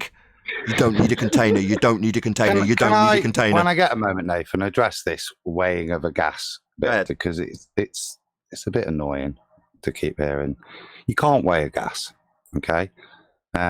You can make approximations, and you can pretend you can fill a balloon up, stick it on a scale, and pretend that you've weighed that. You don't do that, and in any kind of industry, that's not how it's done. Because you can't weigh gases, what you can do is calculate the number of molecules and use conversion tables. So for any particular gas or mixture of gases, you'll have conversion tables, which will tell you at any particular pressure within the container what that relates to, and with the volume of the container, you can then calculate Adam, how many molecules are Adam, in do there. you And from that, understand? you You could then put do a calculation. Oh, sorry, which you will got give interrupted by... Sorry, Adam. You got Yeah, I interrupted know, by a I know. fundamentalist religious zealot who needed to chant through your description of what's actually occurring with gas being qualified with pressure. My bad. Yeah, Sorry about the zealotry. Well, in any professional way, you have to do it like that. So you wouldn't be so stupid as to go, oh, I've got a cylinder here. The cylinder weighs 20 kilos. I'll put it on the scales. That's how much gas I've got, because that's nonsense. So what you do is if you want it, and fundamentally, you don't express gases in terms of weight. You express them in terms of volume and pressure. That tells you how many molecules you've got. But if you wanted to backwork that and express it in terms of grams, you could. But it would be a calculation. It wouldn't be you weighing the gas. You would measure the pressure and the volume in which it's contained, and then back calculate a theoretical mass value. Do you ever have to do this just out of interest? Do you ever have to do that? Back in the uni days, yeah. I mean, I've looked it up here. Look, so you have a cylinder of nitrogen stored at normal temperature and pressure, 14 psi, labelled with a volume of 29.5 litres, an internal pressure of 2,200 psi. What is the natural volume of the gas? So they're things, yeah, you used to have to do back in the day just to prove you can, because it's more to do with formulation science and stuff like that. So when you have to do that, but that's how you would do it to be accurate. You wouldn't weigh the canister. Can I ask you a question, Adam? Can you do any of that without a container? No, because you need the container to measure the pressure. And the container will define your volume for you, won't it? Which you need in the calculation. Right. Makes sense to me. Without the container, there can be no pressure. Exactly. Apparently, Rumpus knows this because he said you don't need a container in one breath, and then in the next breath he says you need a vacuum chamber. You don't need a That's a container little to weird, contain the Rumpus. atmosphere because it's held in by the gravity. How many times? Atmosphere, atmo, air, sphere, your fundamentalist religious belief that you're trying to prove by begging the question of sphere-shaped air. So it's an oxymoron where you assume the air is sphere-shaped. Well, air takes the shape of its container. That's what gas air does. It doesn't take the shape of a sphere, as per your atmosphere oxymoron, where you assume the thing you're trying to prove by asserting that air is sphere-shaped. Atmo, air, sphere, your fundy belief you're begging the question of, mate. You're dealing with. If you're on the surface of the Earth, the gravity doesn't hold the gas in one. Why are you assuming gravity? Gravity doesn't do anything. It's not a force. George Musa, gravity is not a force. Well, that's what pulls you down in scales, Nathan. No, it doesn't. Really is level, Rumpus. Really is level. It's not a force, man. You're in cartoon land. Your man George Musa himself told you that. Yeah, same as Come Brian back Cox. to the really is level. Brian Cox, there isn't really a force still of gravity at all. So yeah, people are telling him he just doesn't like it because he needs to assert that gas go down, go boom, boom. It doesn't.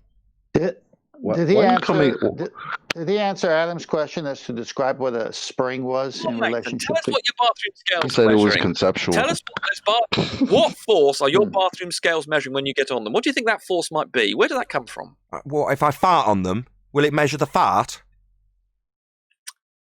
If you did that sufficiently strongly, I mean, you're full of crap. You could certainly, you might have a chance of having that measured actually. And that measurement, would it stay there or would it dissipate with entropy?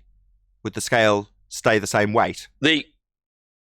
Well, if you're doing a gas, then obviously that's not constrained by any forces except gravity, and the gravity is not sufficient to keep it there, so that wouldn't be. The gravity's not sufficient to keep gas here.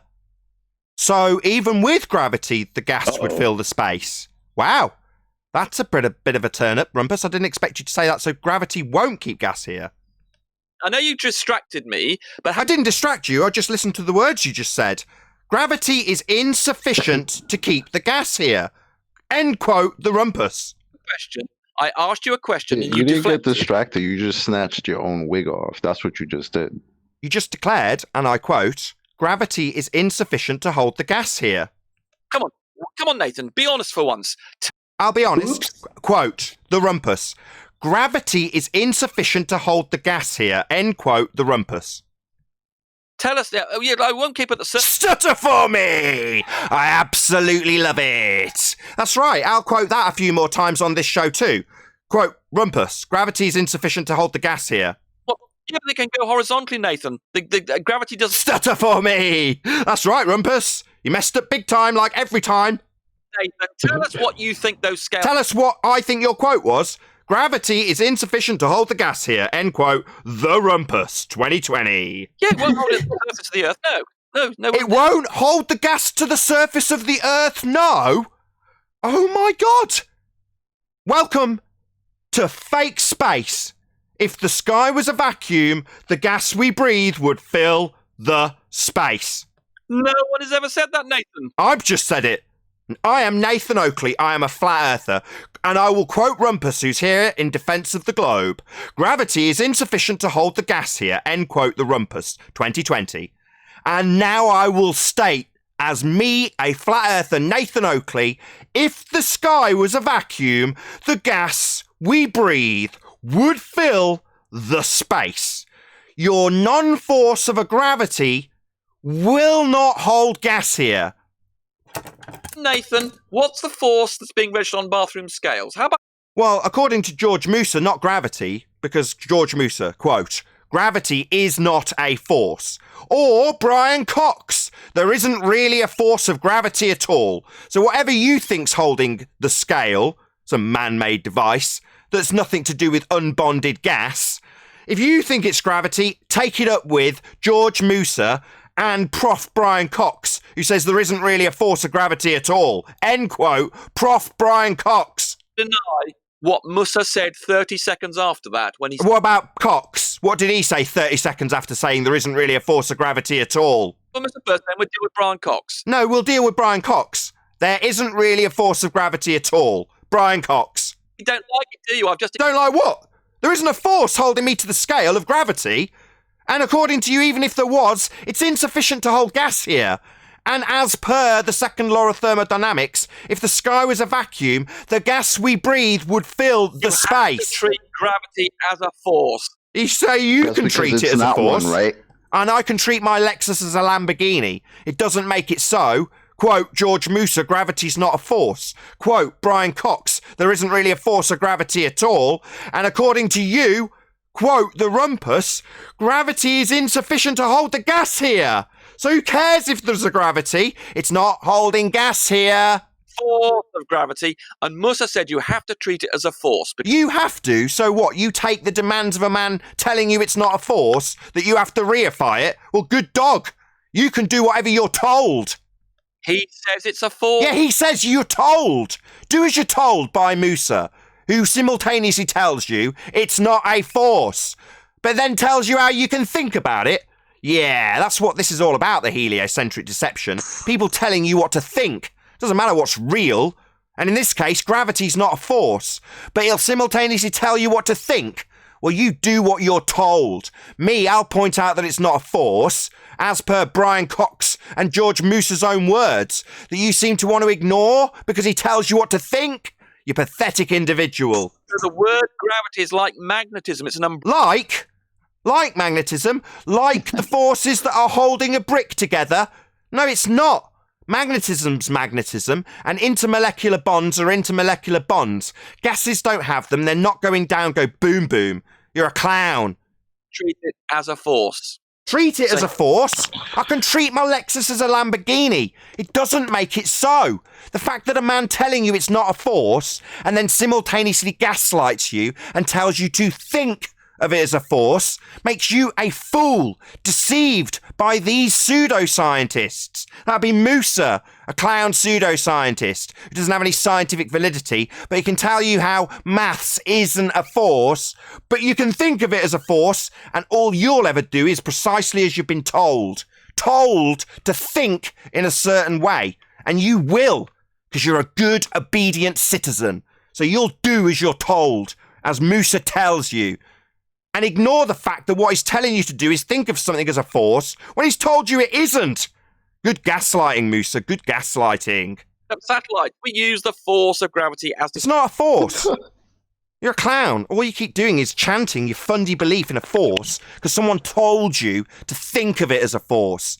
Just telling us how obedient you are to Musa's request about how you think doesn't make it a force, clown. Quote George Musa, gravity is not a force. It is a force. Yeah, your fundy chanting's not going to change that it isn't, despite you being told to think of it as one. Just shows how obedient you are to the masters who tell you it's not a force. So the fact that you can abide by their double-speak nonsense just means you're obedient. You will think of it precisely how George Musa tells you to think of it, even though he's told you it's not a force. But you'll think of it as one because that's what he's instructed you to do. Not do, think. So you think of it all you like. Doesn't change the fact that it's not a force. Space. 4D Ramonian space reduces to Newtonian... Oh, who cares? Change of subject. Who cares? Gravity's not a force. Even if it was, according to you, it's not sufficient to hold gas here. Therefore, the sky is not a vacuum. Outer space is fake. They're pumping millions and millions of dollars into a fake place to provide clowns like you with pictures so you can assert that you've got sphere-shaped air by way of a picture from a fake place that stands in violation of natural law. Gas expands in all directions. It doesn't go down with a non-force force that you can think of as a force, as instructed by George Musa. It expands in all directions. Even if it was a force that you're thinking it as, according to you, it's insufficient to hold gas here. Therefore, the sky is not a vacuum. Therefore, outer space is fake. Therefore, we don't have outer space. All pictures from there are fake. With that, I'm going to say a huge, massive, enormous thank you, first and foremost, to both Discord and G Plus panels for making today's live show possible. If you are watching on either Nathan Oakley 1980 or Nathan Oakley Premiering streams, however, stay tuned as there will be an after show to follow. Hopefully, if I don't press the wrong button today. So stay tuned if you're watching on either Premiering stream. I've been Nathan Oakley, and I'll see you all in the next video.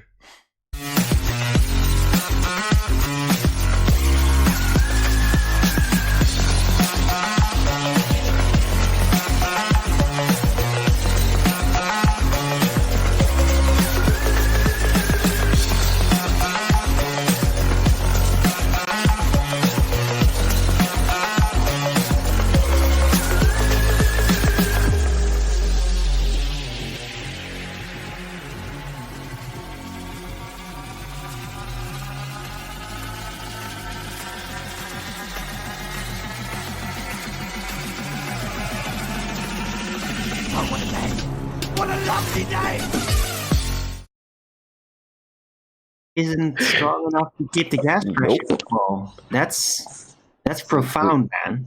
Did you hear? Very far. Natural laws don't exist. You just made that up. A late Christmas gift from the rumpus, wasn't it? Really fun. Yeah, priceless. I think Brian said he had this conversation with Rumpus last night, and he stormed off to bed mad. So he's carried it over to the show today. Thanks. Why is he mad? He's the one who keeps telling us you need a balloon and a vacuum chamber to weigh this gas. Well, you caught him there, Chocolate, because at one time... Are you mad at us? You caught him there because at one time, Chocolate, you said, so you need 2 containers. Then the other time, he said, you need 1 container. And then at the other time, he said, you don't need a container. He went through the gamut. Yeah, well, you're a moron. You didn't understand the different aspects, did you? Yeah, it's just an ad hominem attack. Don't understand the aspects of needing containment when you appeal to your sky vacuum belief, but then making examples that require up to 2 containers just to make an example that still has gas expanding into the balloon in the second container that you've put around it. Yeah, gas still expands in all directions in all examples you throw at us, to simultaneously say you don't need containment, even though every example you make needs one. So, it's nonsense. So, Nathan, do you think liquid helium weighs nothing?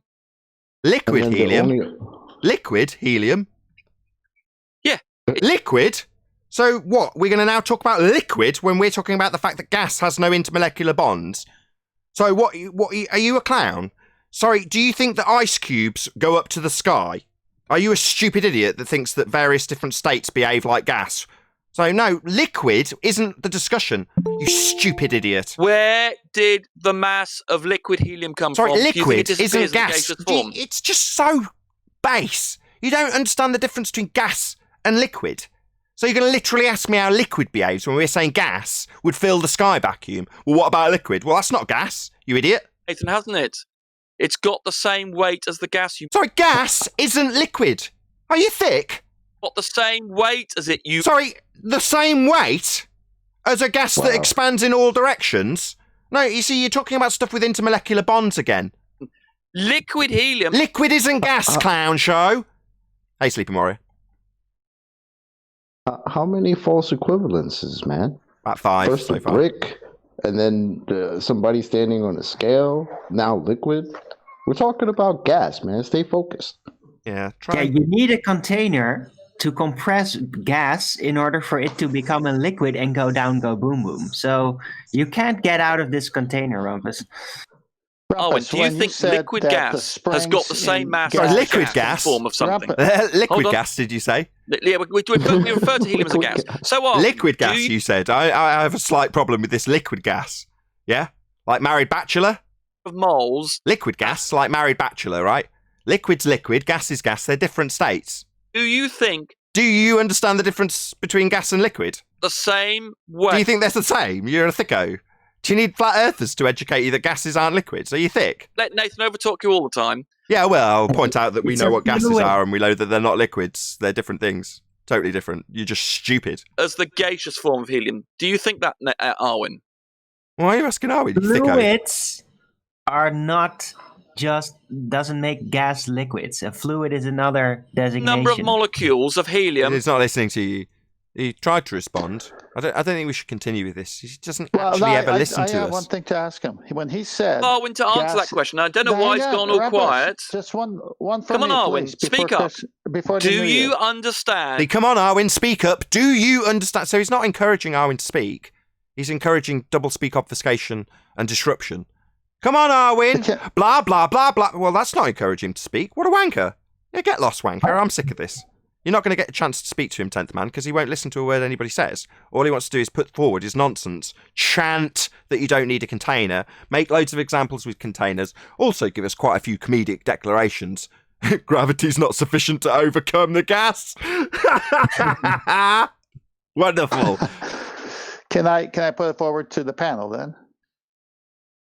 Yeah. Okay, so he said gas has springs. And then he said that the springs was a, what was it? Conceptual. Conceptual, thank you. And then he said, Oh, he's gone away. Excuse me. And then George Musser, Oh, 30 dearie me, he's seconds gone later, away. says, Oh, you can dear. think of it. So isn't that conceptual? Isn't George Musser saying the same thing, conceptual? Yeah, but I think Owen's let's not done a run, misquote has he? him, Tenth, because that's not fair. It wasn't. Well, he won't let me ask it was tiny springs, which makes all I'm the sorry, difference. Tiny Springs. Damn it. Is Arwen, like has little Arwen baby gone? springs? Can someone Yeah. tell me if Arwen's actually here or not? He's gone, hasn't he? Damn it, yeah. Little Frightened off by baby that springs question. are Okay, easier what's to the new question on the No, table? What's no, someone Rumpus, asking me? I'm here. It's just as Oh, nobody was talking to you, Rumpus. We perceive you as a moron and don't care what you have to say because you're thick. So we don't care. No one was putting anything to you. You just assume, because you're a gamma dickhead, that everything's aimed at you. Arwen? Come on, Arwen. what? Yeah, hello, gamma dickhead. you Not did everything's say that. aimed at you. You just assume that everything revolves around you because you're a gamma dickhead. Happy to discuss springs. I'm more than happy to. No, He's a moron. we're talking about He you, not wants to the you. spring. Not putting anything to He you, wants to just talking discuss about springs. you. We're dissecting Rumpus, you chocolate. Hold snatched your on. own wig off like numerous times already. I don't even know why you're still He going. does it every time he opens up his incoherent pie hole. Yeah. Have you heard the pendulums quote, do John? figure eights, man? John, Yeah, Rumpus has given us a gift for the end of 2020. What was it, Nate? It was Gravity is insufficient to overcome the gas leaving Earth. Yeah. Gravity, what's that? Some nonsense he made up that also declared as non-functional to keep gas here. not Yeah, sufficient. gas may be a reification, but it's not enough to fulfill its function. He's definitely taken over most of my top 50 utter train wrecks uttered from incoherent baltards. He's slowly taken that Mass over. change between the He's the star. You know what he said the other day? There's no such thing as natural laws. He said that He today. just said that today. He said that today. Did you do that today? He said it again today. Rumpus. law. There is no can we such get thing as confirmation natural law, on and I'll that? repeat it now. That's something you've made up. There's no such thing as Wow. natural Really? law. Okay, shut him up. Nothing. Shut him up. We made No it up, such thing guys. as natural laws. Here we go. Nathan Crawford, PhD chemistry. Titles of paper, Natural Laws of Science. Definitions and examples. Here we go. Natural laws describe how many parts of the natural world work. This lesson defines natural laws and explains the difference between laws and theories. Several examples from physics, biology, and chemistry are also used to illustrate different laws within natural science. Many different natural laws have been described over time, but all of them have a common link. In science, a law is a concise description of a natural phenomena. You, sir, are a Dunning-Kruger numpty dipshit that needs to be horse tranquilized, tackled, and then forced lobotomized. Thanks. There are the laws of nature. You are a science-denying twat. Yeah, get the fuck out of here. What? I don't even know why you're in here. Natural laws You're a don't moron. exist, but there are laws of nature? Is that what he's stating now? It's a double speaking, fundy zealot. That's what he is. So you're a science denier? I thought science What's the doesn't prove difference anything between the anymore. natural law and the law Put of that in nature? Discord for him so Well, everyone can natural see law it. is just something he's made up. But the laws of there You're are an idiot. individual laws, like the second law of thermodynamics, the universal law of gravitation. Those are individual laws, but no one in science has Shut ever up. used the phrase natural law. Shut That's up, something you're that a QE numpty made dipshit. up.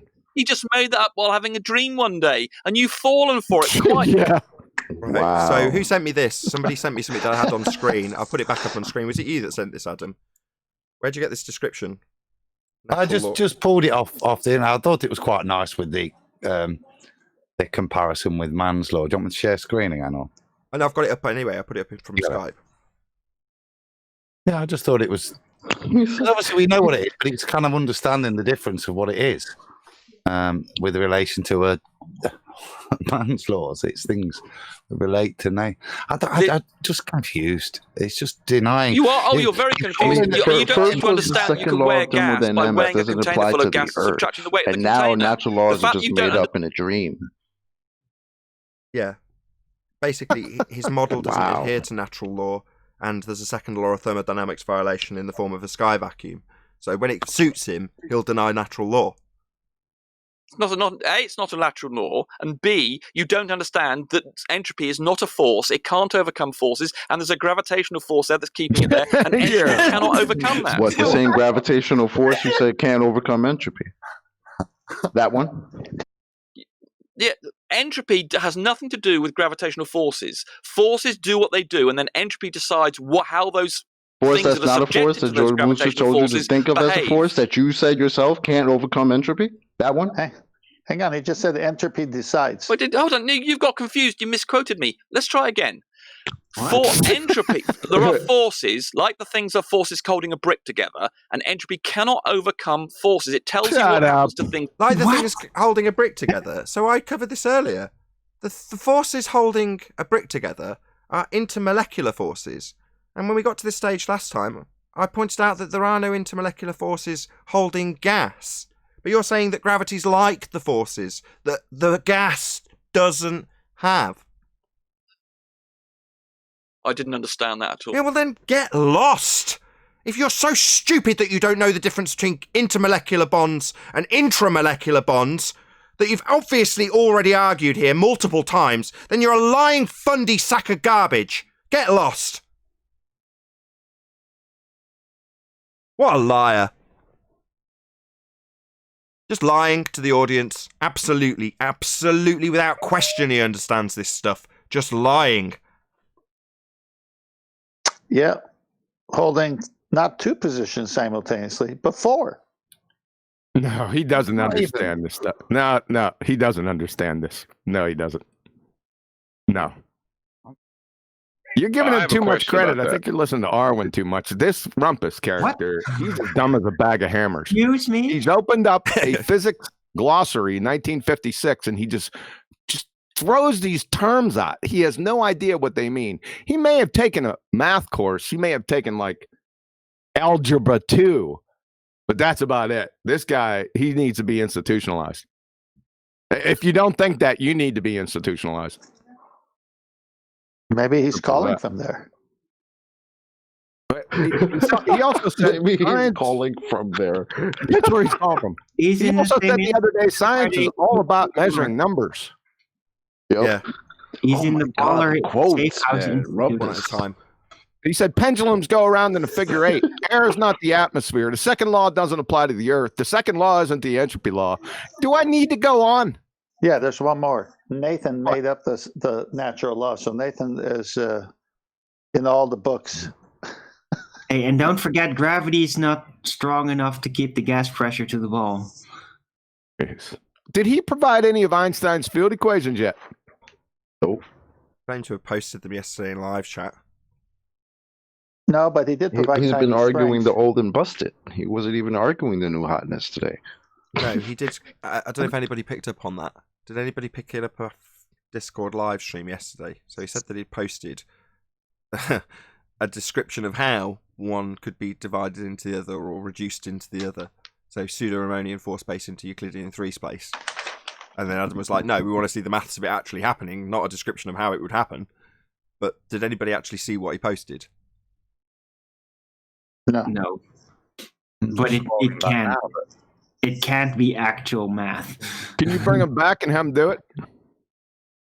Well, can I just ask, why do we keep letting him get away with saying gravity's a force? I know it was pummeled a little bit, but we need to pummel that more. Go on then. Because there's so much more nonsense that he can spout. Well, go on. I think he got Hold on, I I take think the he got hint. away with it. Hold on, everyone. Hello. It's all based on gravity. Go on, Anthony. It's all based on gravity. Take that away, and then he's got fuck all left. Yeah, I think he got pummeled. He did. No one let him get away with it. He just went to 4 different positions on the one that got taken away from him. It made him I don't know. fool of himself. If Anthony says that gravity wasn't pummeled enough, I'm inclined to believe him and ask for advice in that regard. So, yeah, if you're saying one aspect wasn't pummeled All enough, right, Anthony, well, feel free. I'm sorry, but I took notes, and on my notes, Rumpus, and you said gravity is not a force. I think what we need to do, is we need to No. We need to There's put no chocolate need. back into it. We need to put chocolate back into his rank order. So the minute the word gravity is said, you just need to say in the background, just whisper it the way you mumble it the way you do. Just say, "What's gravity?" And then that should trigger everybody else to say, "We need a definition, guys."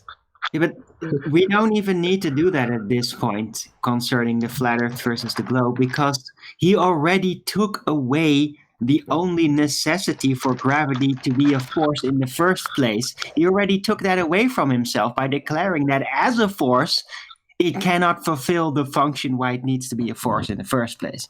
So There's 14 citations. There's 14 citations saying that gravity's not a force inside Discord. He's seen them. Yeah, real but quick, he admitted, John. Anthony. Yep. He Real admitted- quick, I just Go ahead. put what Rumpus shared, I guess, was his response. I put that in Master B. Oh, thank you, Chocolate. You're a star. Yeah. Oh, excellent. I'm glad that got addressed. Thank you very much, Chocolate. I don't want Anthony's point to get lost. So, what you're saying, Anthony, is more specifically clarify or get them to clarify what gravity actually is in the first instance. Get it defined, is what you're saying, right? Just get Chocolate to mumble that quiet mumbling that he does in the background. What's gravity? And then that should, because ultimately, even though he conceded that gravity won't be enough to stop the farts, in isolation in this argument, yeah, he loses the point. But gravity not being a force kills so many other things as well. And the more we say it, the more preachy and dogmatic it sounds, the better it sounds because it's true. This is classic. Oh, we all have a look at it now. Okay. What's classic, Adam? Oh, sorry, Tony. You want me to read it? Zoom in a bit. How do you do that? Oh, there. There you go. Yeah, Abstract. In this paper, we shall briefly explore general relativity, the branch of physics concerned with space-time and gravity. The theory of general relativity states that gravity is the manifestation of the curvature of space-time. So before we study the physics of relativity, we will need to discuss some necessary geometry. We will conclude by seeing how relativistic gravity reduces to Newtonian gravity when considering slow-moving particles in weak, unchanging gravitational fields. Unchanging gravitational fields. That must be the document that Fight the Flat Earth refers to, because it's all these key words, isn't it? It's reduces, though. We will conclude by seeing how. How does it reduce when it has to change geometry from 4-dimensional to 3-dimensional? How does it reduce? Well, you're going to have to read it and find out. Why are we reading his elephant hurling fallacy? He said he can do it. Get him on here.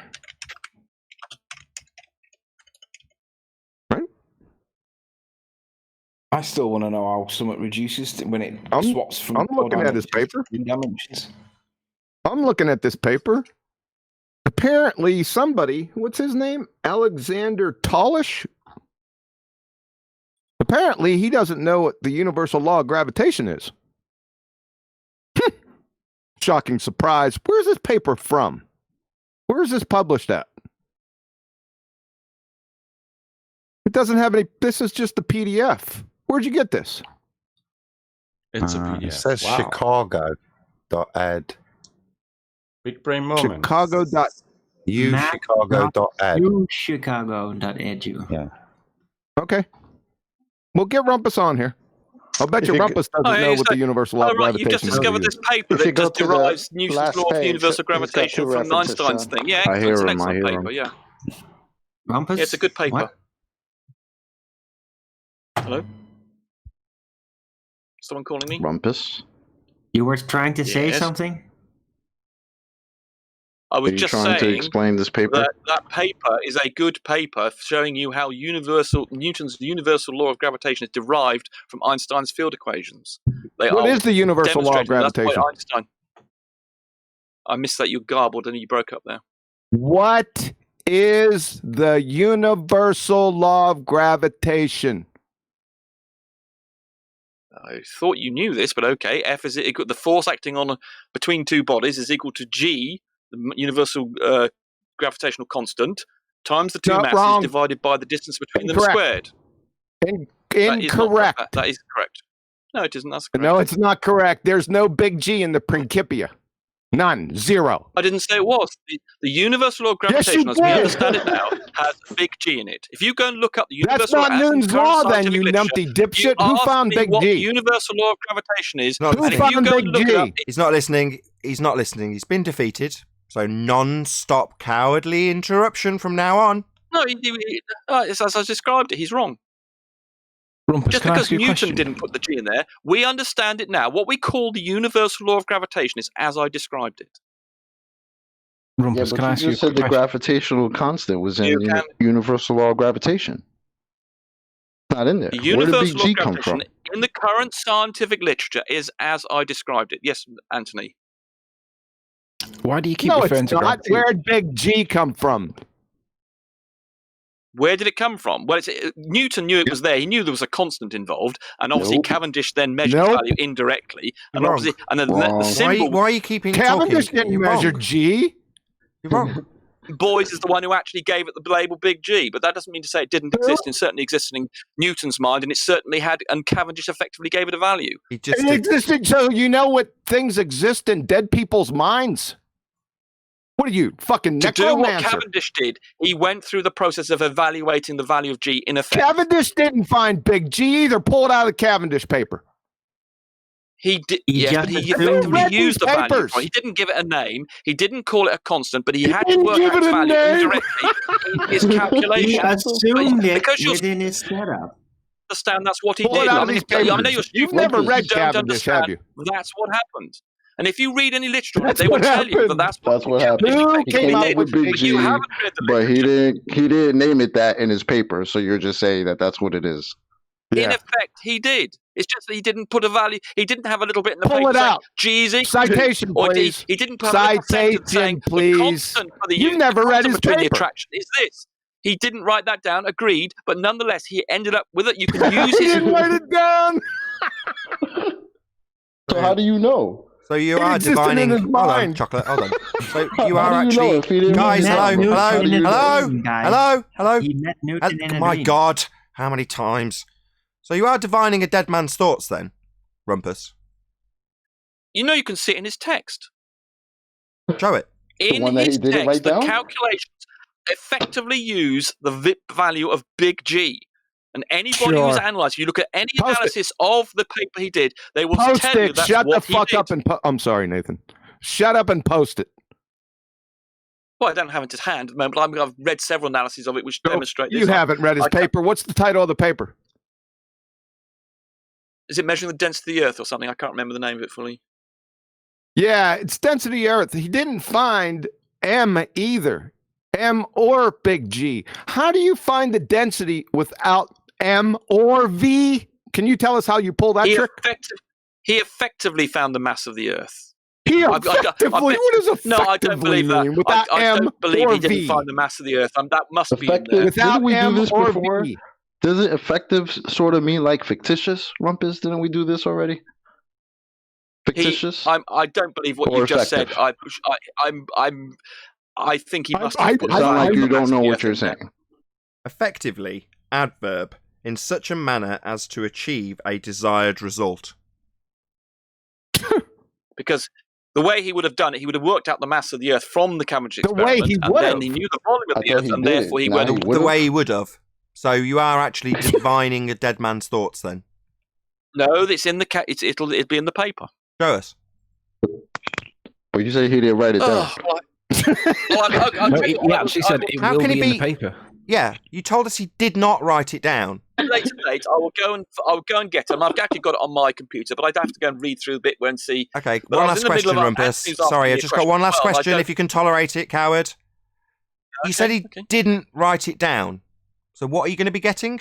Given that he- I'm convinced, although I don't know this for an absolute fact, I'm convinced it will say the mass of the Earth will be in that paper. Big G. No, it's not. It will be in the paper that he will write. Oh, it's not. Guys, I've got just to... made a claim. So that why did you claim... inside I don't understand. Why would you say he didn't write it down if you're now saying you're pretty sure he did? Why would you say Did you hear him say... You're not listening to me. Coward. We've got a contradiction. You're saying specifically he didn't write it down, but now you're telling us you think he pretty much did. he say? No, did you hear? No, I didn't say that. Did you hear QE make the claim that I heard you claim that he didn't write it down, and now you're telling me that you're pretty sure if you look hard enough, you'll find he's written it down. claim that the mass of the Earth was not in that paper? Big G. Here we go from Laurent Hodges, Department of Physics and Astronomy, Iowa State University. Cavendish's paper did not disappoint me in this respect. There are 3 major surprises awaiting me. First, Cavendish did not determine either G or M. You clown. You're finished. Was that so? You supporting your position, QE? Are you saying it again? Sorry, Laurent you claim Hodges, he didn't Department make of Physics and Astronomy, Iowa State University. You're a dipshit. You never read the paper. You have no idea what you speak of. None. Zero. Are you You're a dipshit. repeating the claim You're that the making mass shit of the up. Earth does not appear in the Cavendish paper? Cavendish did not determine either G or M. Big G. Or Are you M. repeating? Where did Big G Are come you from, repeating the Rumpus? claim that the mass of the Earth doesn't appear in his paper? What did I just fucking tell Are you? you repeating the claim? You are What did I just tell you, numpty You dipshit? also made a claim that You're the a mass of the fucking Earth loser. doesn't appear in his Loser. paper, and You're I want done. you to repeat night. that claim now. Shut up. See, you're not prepared to, are you? See, you're backtracking, you First, little wanker. Cavendish did. Yeah, I'm backing up. Cavendish did not determine either G or M. How is that backing up, you dipshit? Yeah, it isn't. Wankers like. No, it's just ad hom attacks now. Yeah, Lost. he's an badly. idiot. He's never read the paper. It's not written there. He didn't put it in text, but I'm going to go find it. And then he's conjuring. I'll be right back with it. The paper that he Conjuring didn't write. thoughts from long ago dead people and shit. You're scary, Rumpus. Yeah, you need to be exactly. horse In the text, tranquilized you twat. and then force lobotomy. No, in the I text. think Rumpus is onto a conspiracy about what Newton was really meaning, And but he I'm never got prepared the opportunity unconvinced to write by it down, and those Rumpus has absolute facts divine.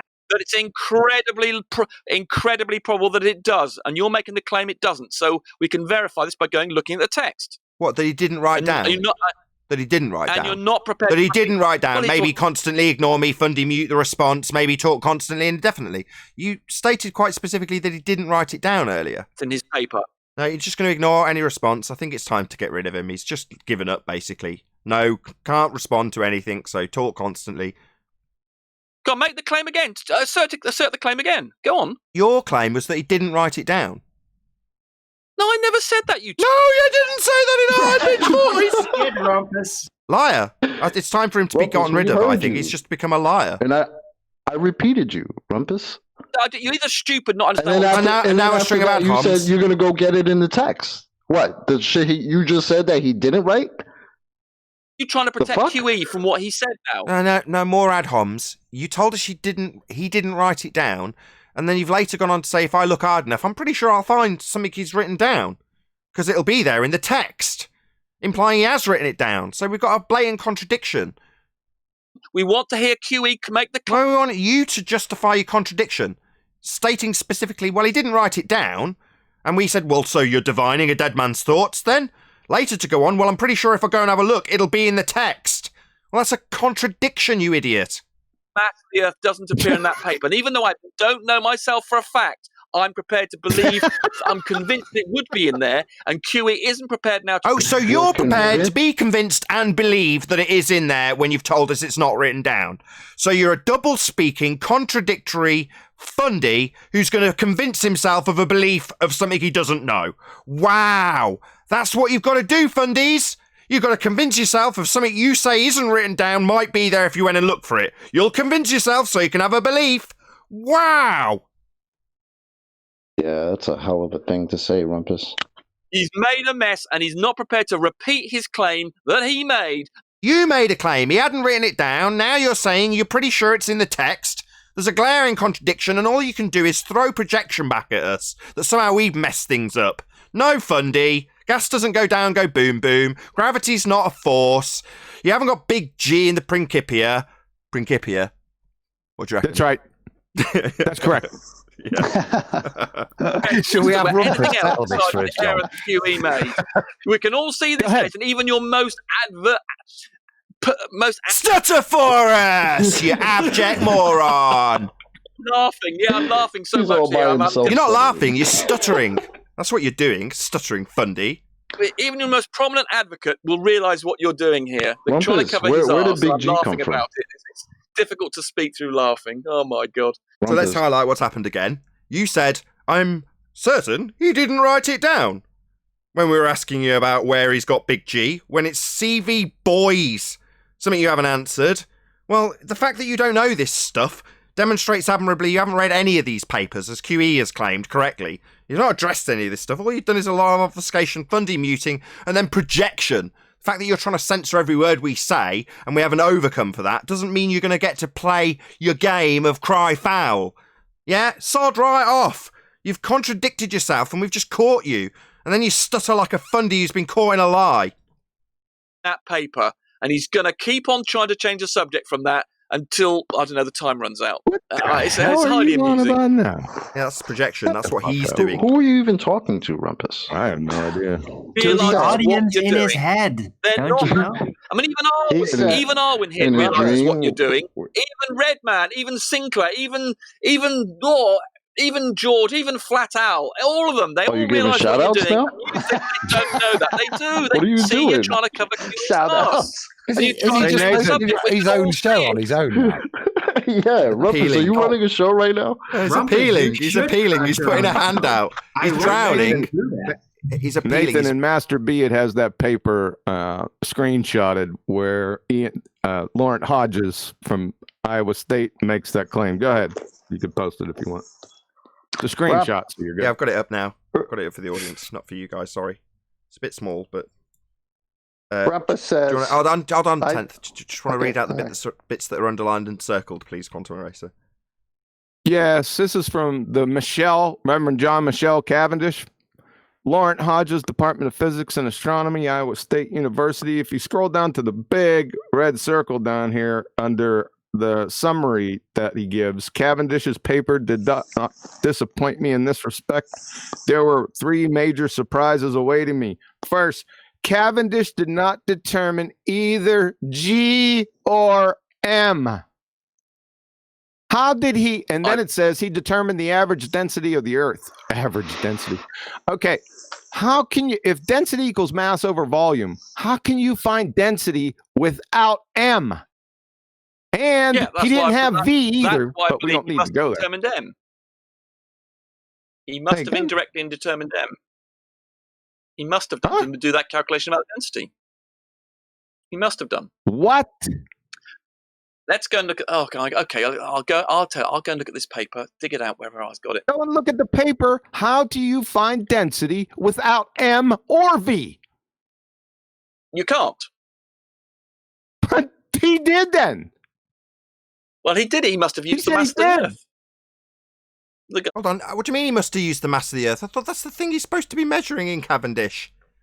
He told you, Rumpus, how he did it. He wanted to do the how number. He guesstimated it, Rumpus. If you read, look afterwards, it says which he expressed as a specific gravity or a ratio of the Earth's density to the density. So basically, he took the density of water and expressed it as a function of that. So he's just pulled a number out his arse, hasn't he?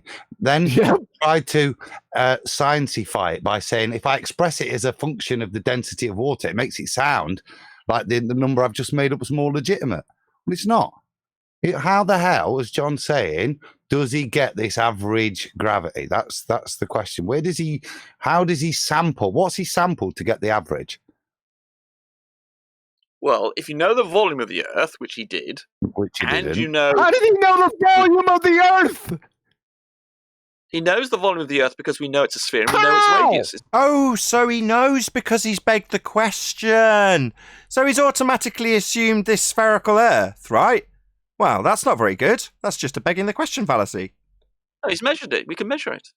Well, you just told us that he already knows that it's a sphere. We've got many ways of measuring it, and there was an established value by his time. Yeah, but the volume of the Earth so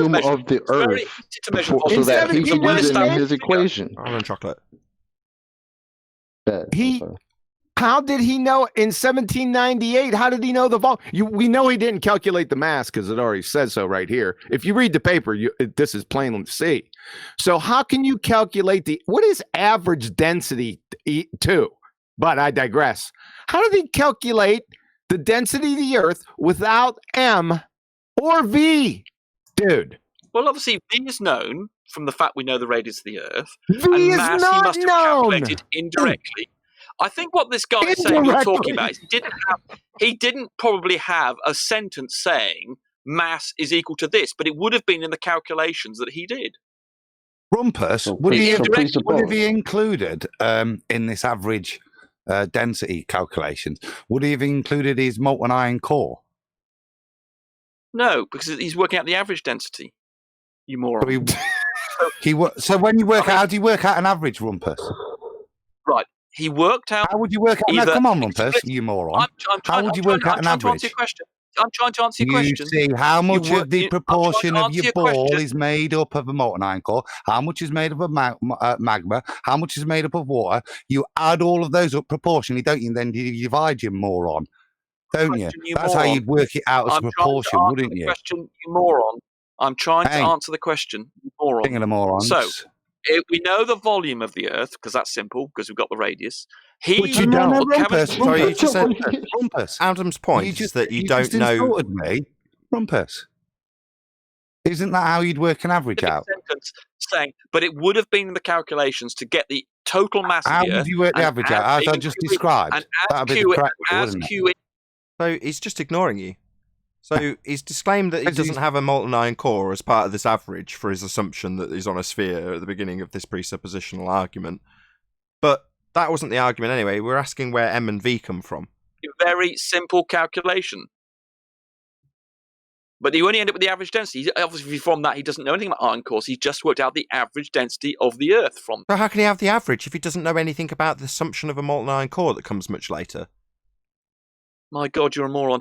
Oh, so that's ad hominem attack. So he doesn't have an answer to the position that's been put to him. Adam's making it very clear. You're saying no, he doesn't know about the molten iron core. So how can he take an average? He can't. Simple as that.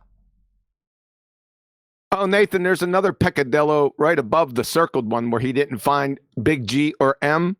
If you put it back up, go up to the top. It said, however, his experiment is often referred to as having weighed the Earth because from the knowledge of R, the Earth's radius. You're stupid. You are unbelievably stupid. It's just a string of ad hominem attacks. So if he's got R, then presumably he's going to be resting on the laurels of Al-Biruni, deriving an R value from a physical geometric sphere edge horizon that they don't have anymore. Well, that's a big problem.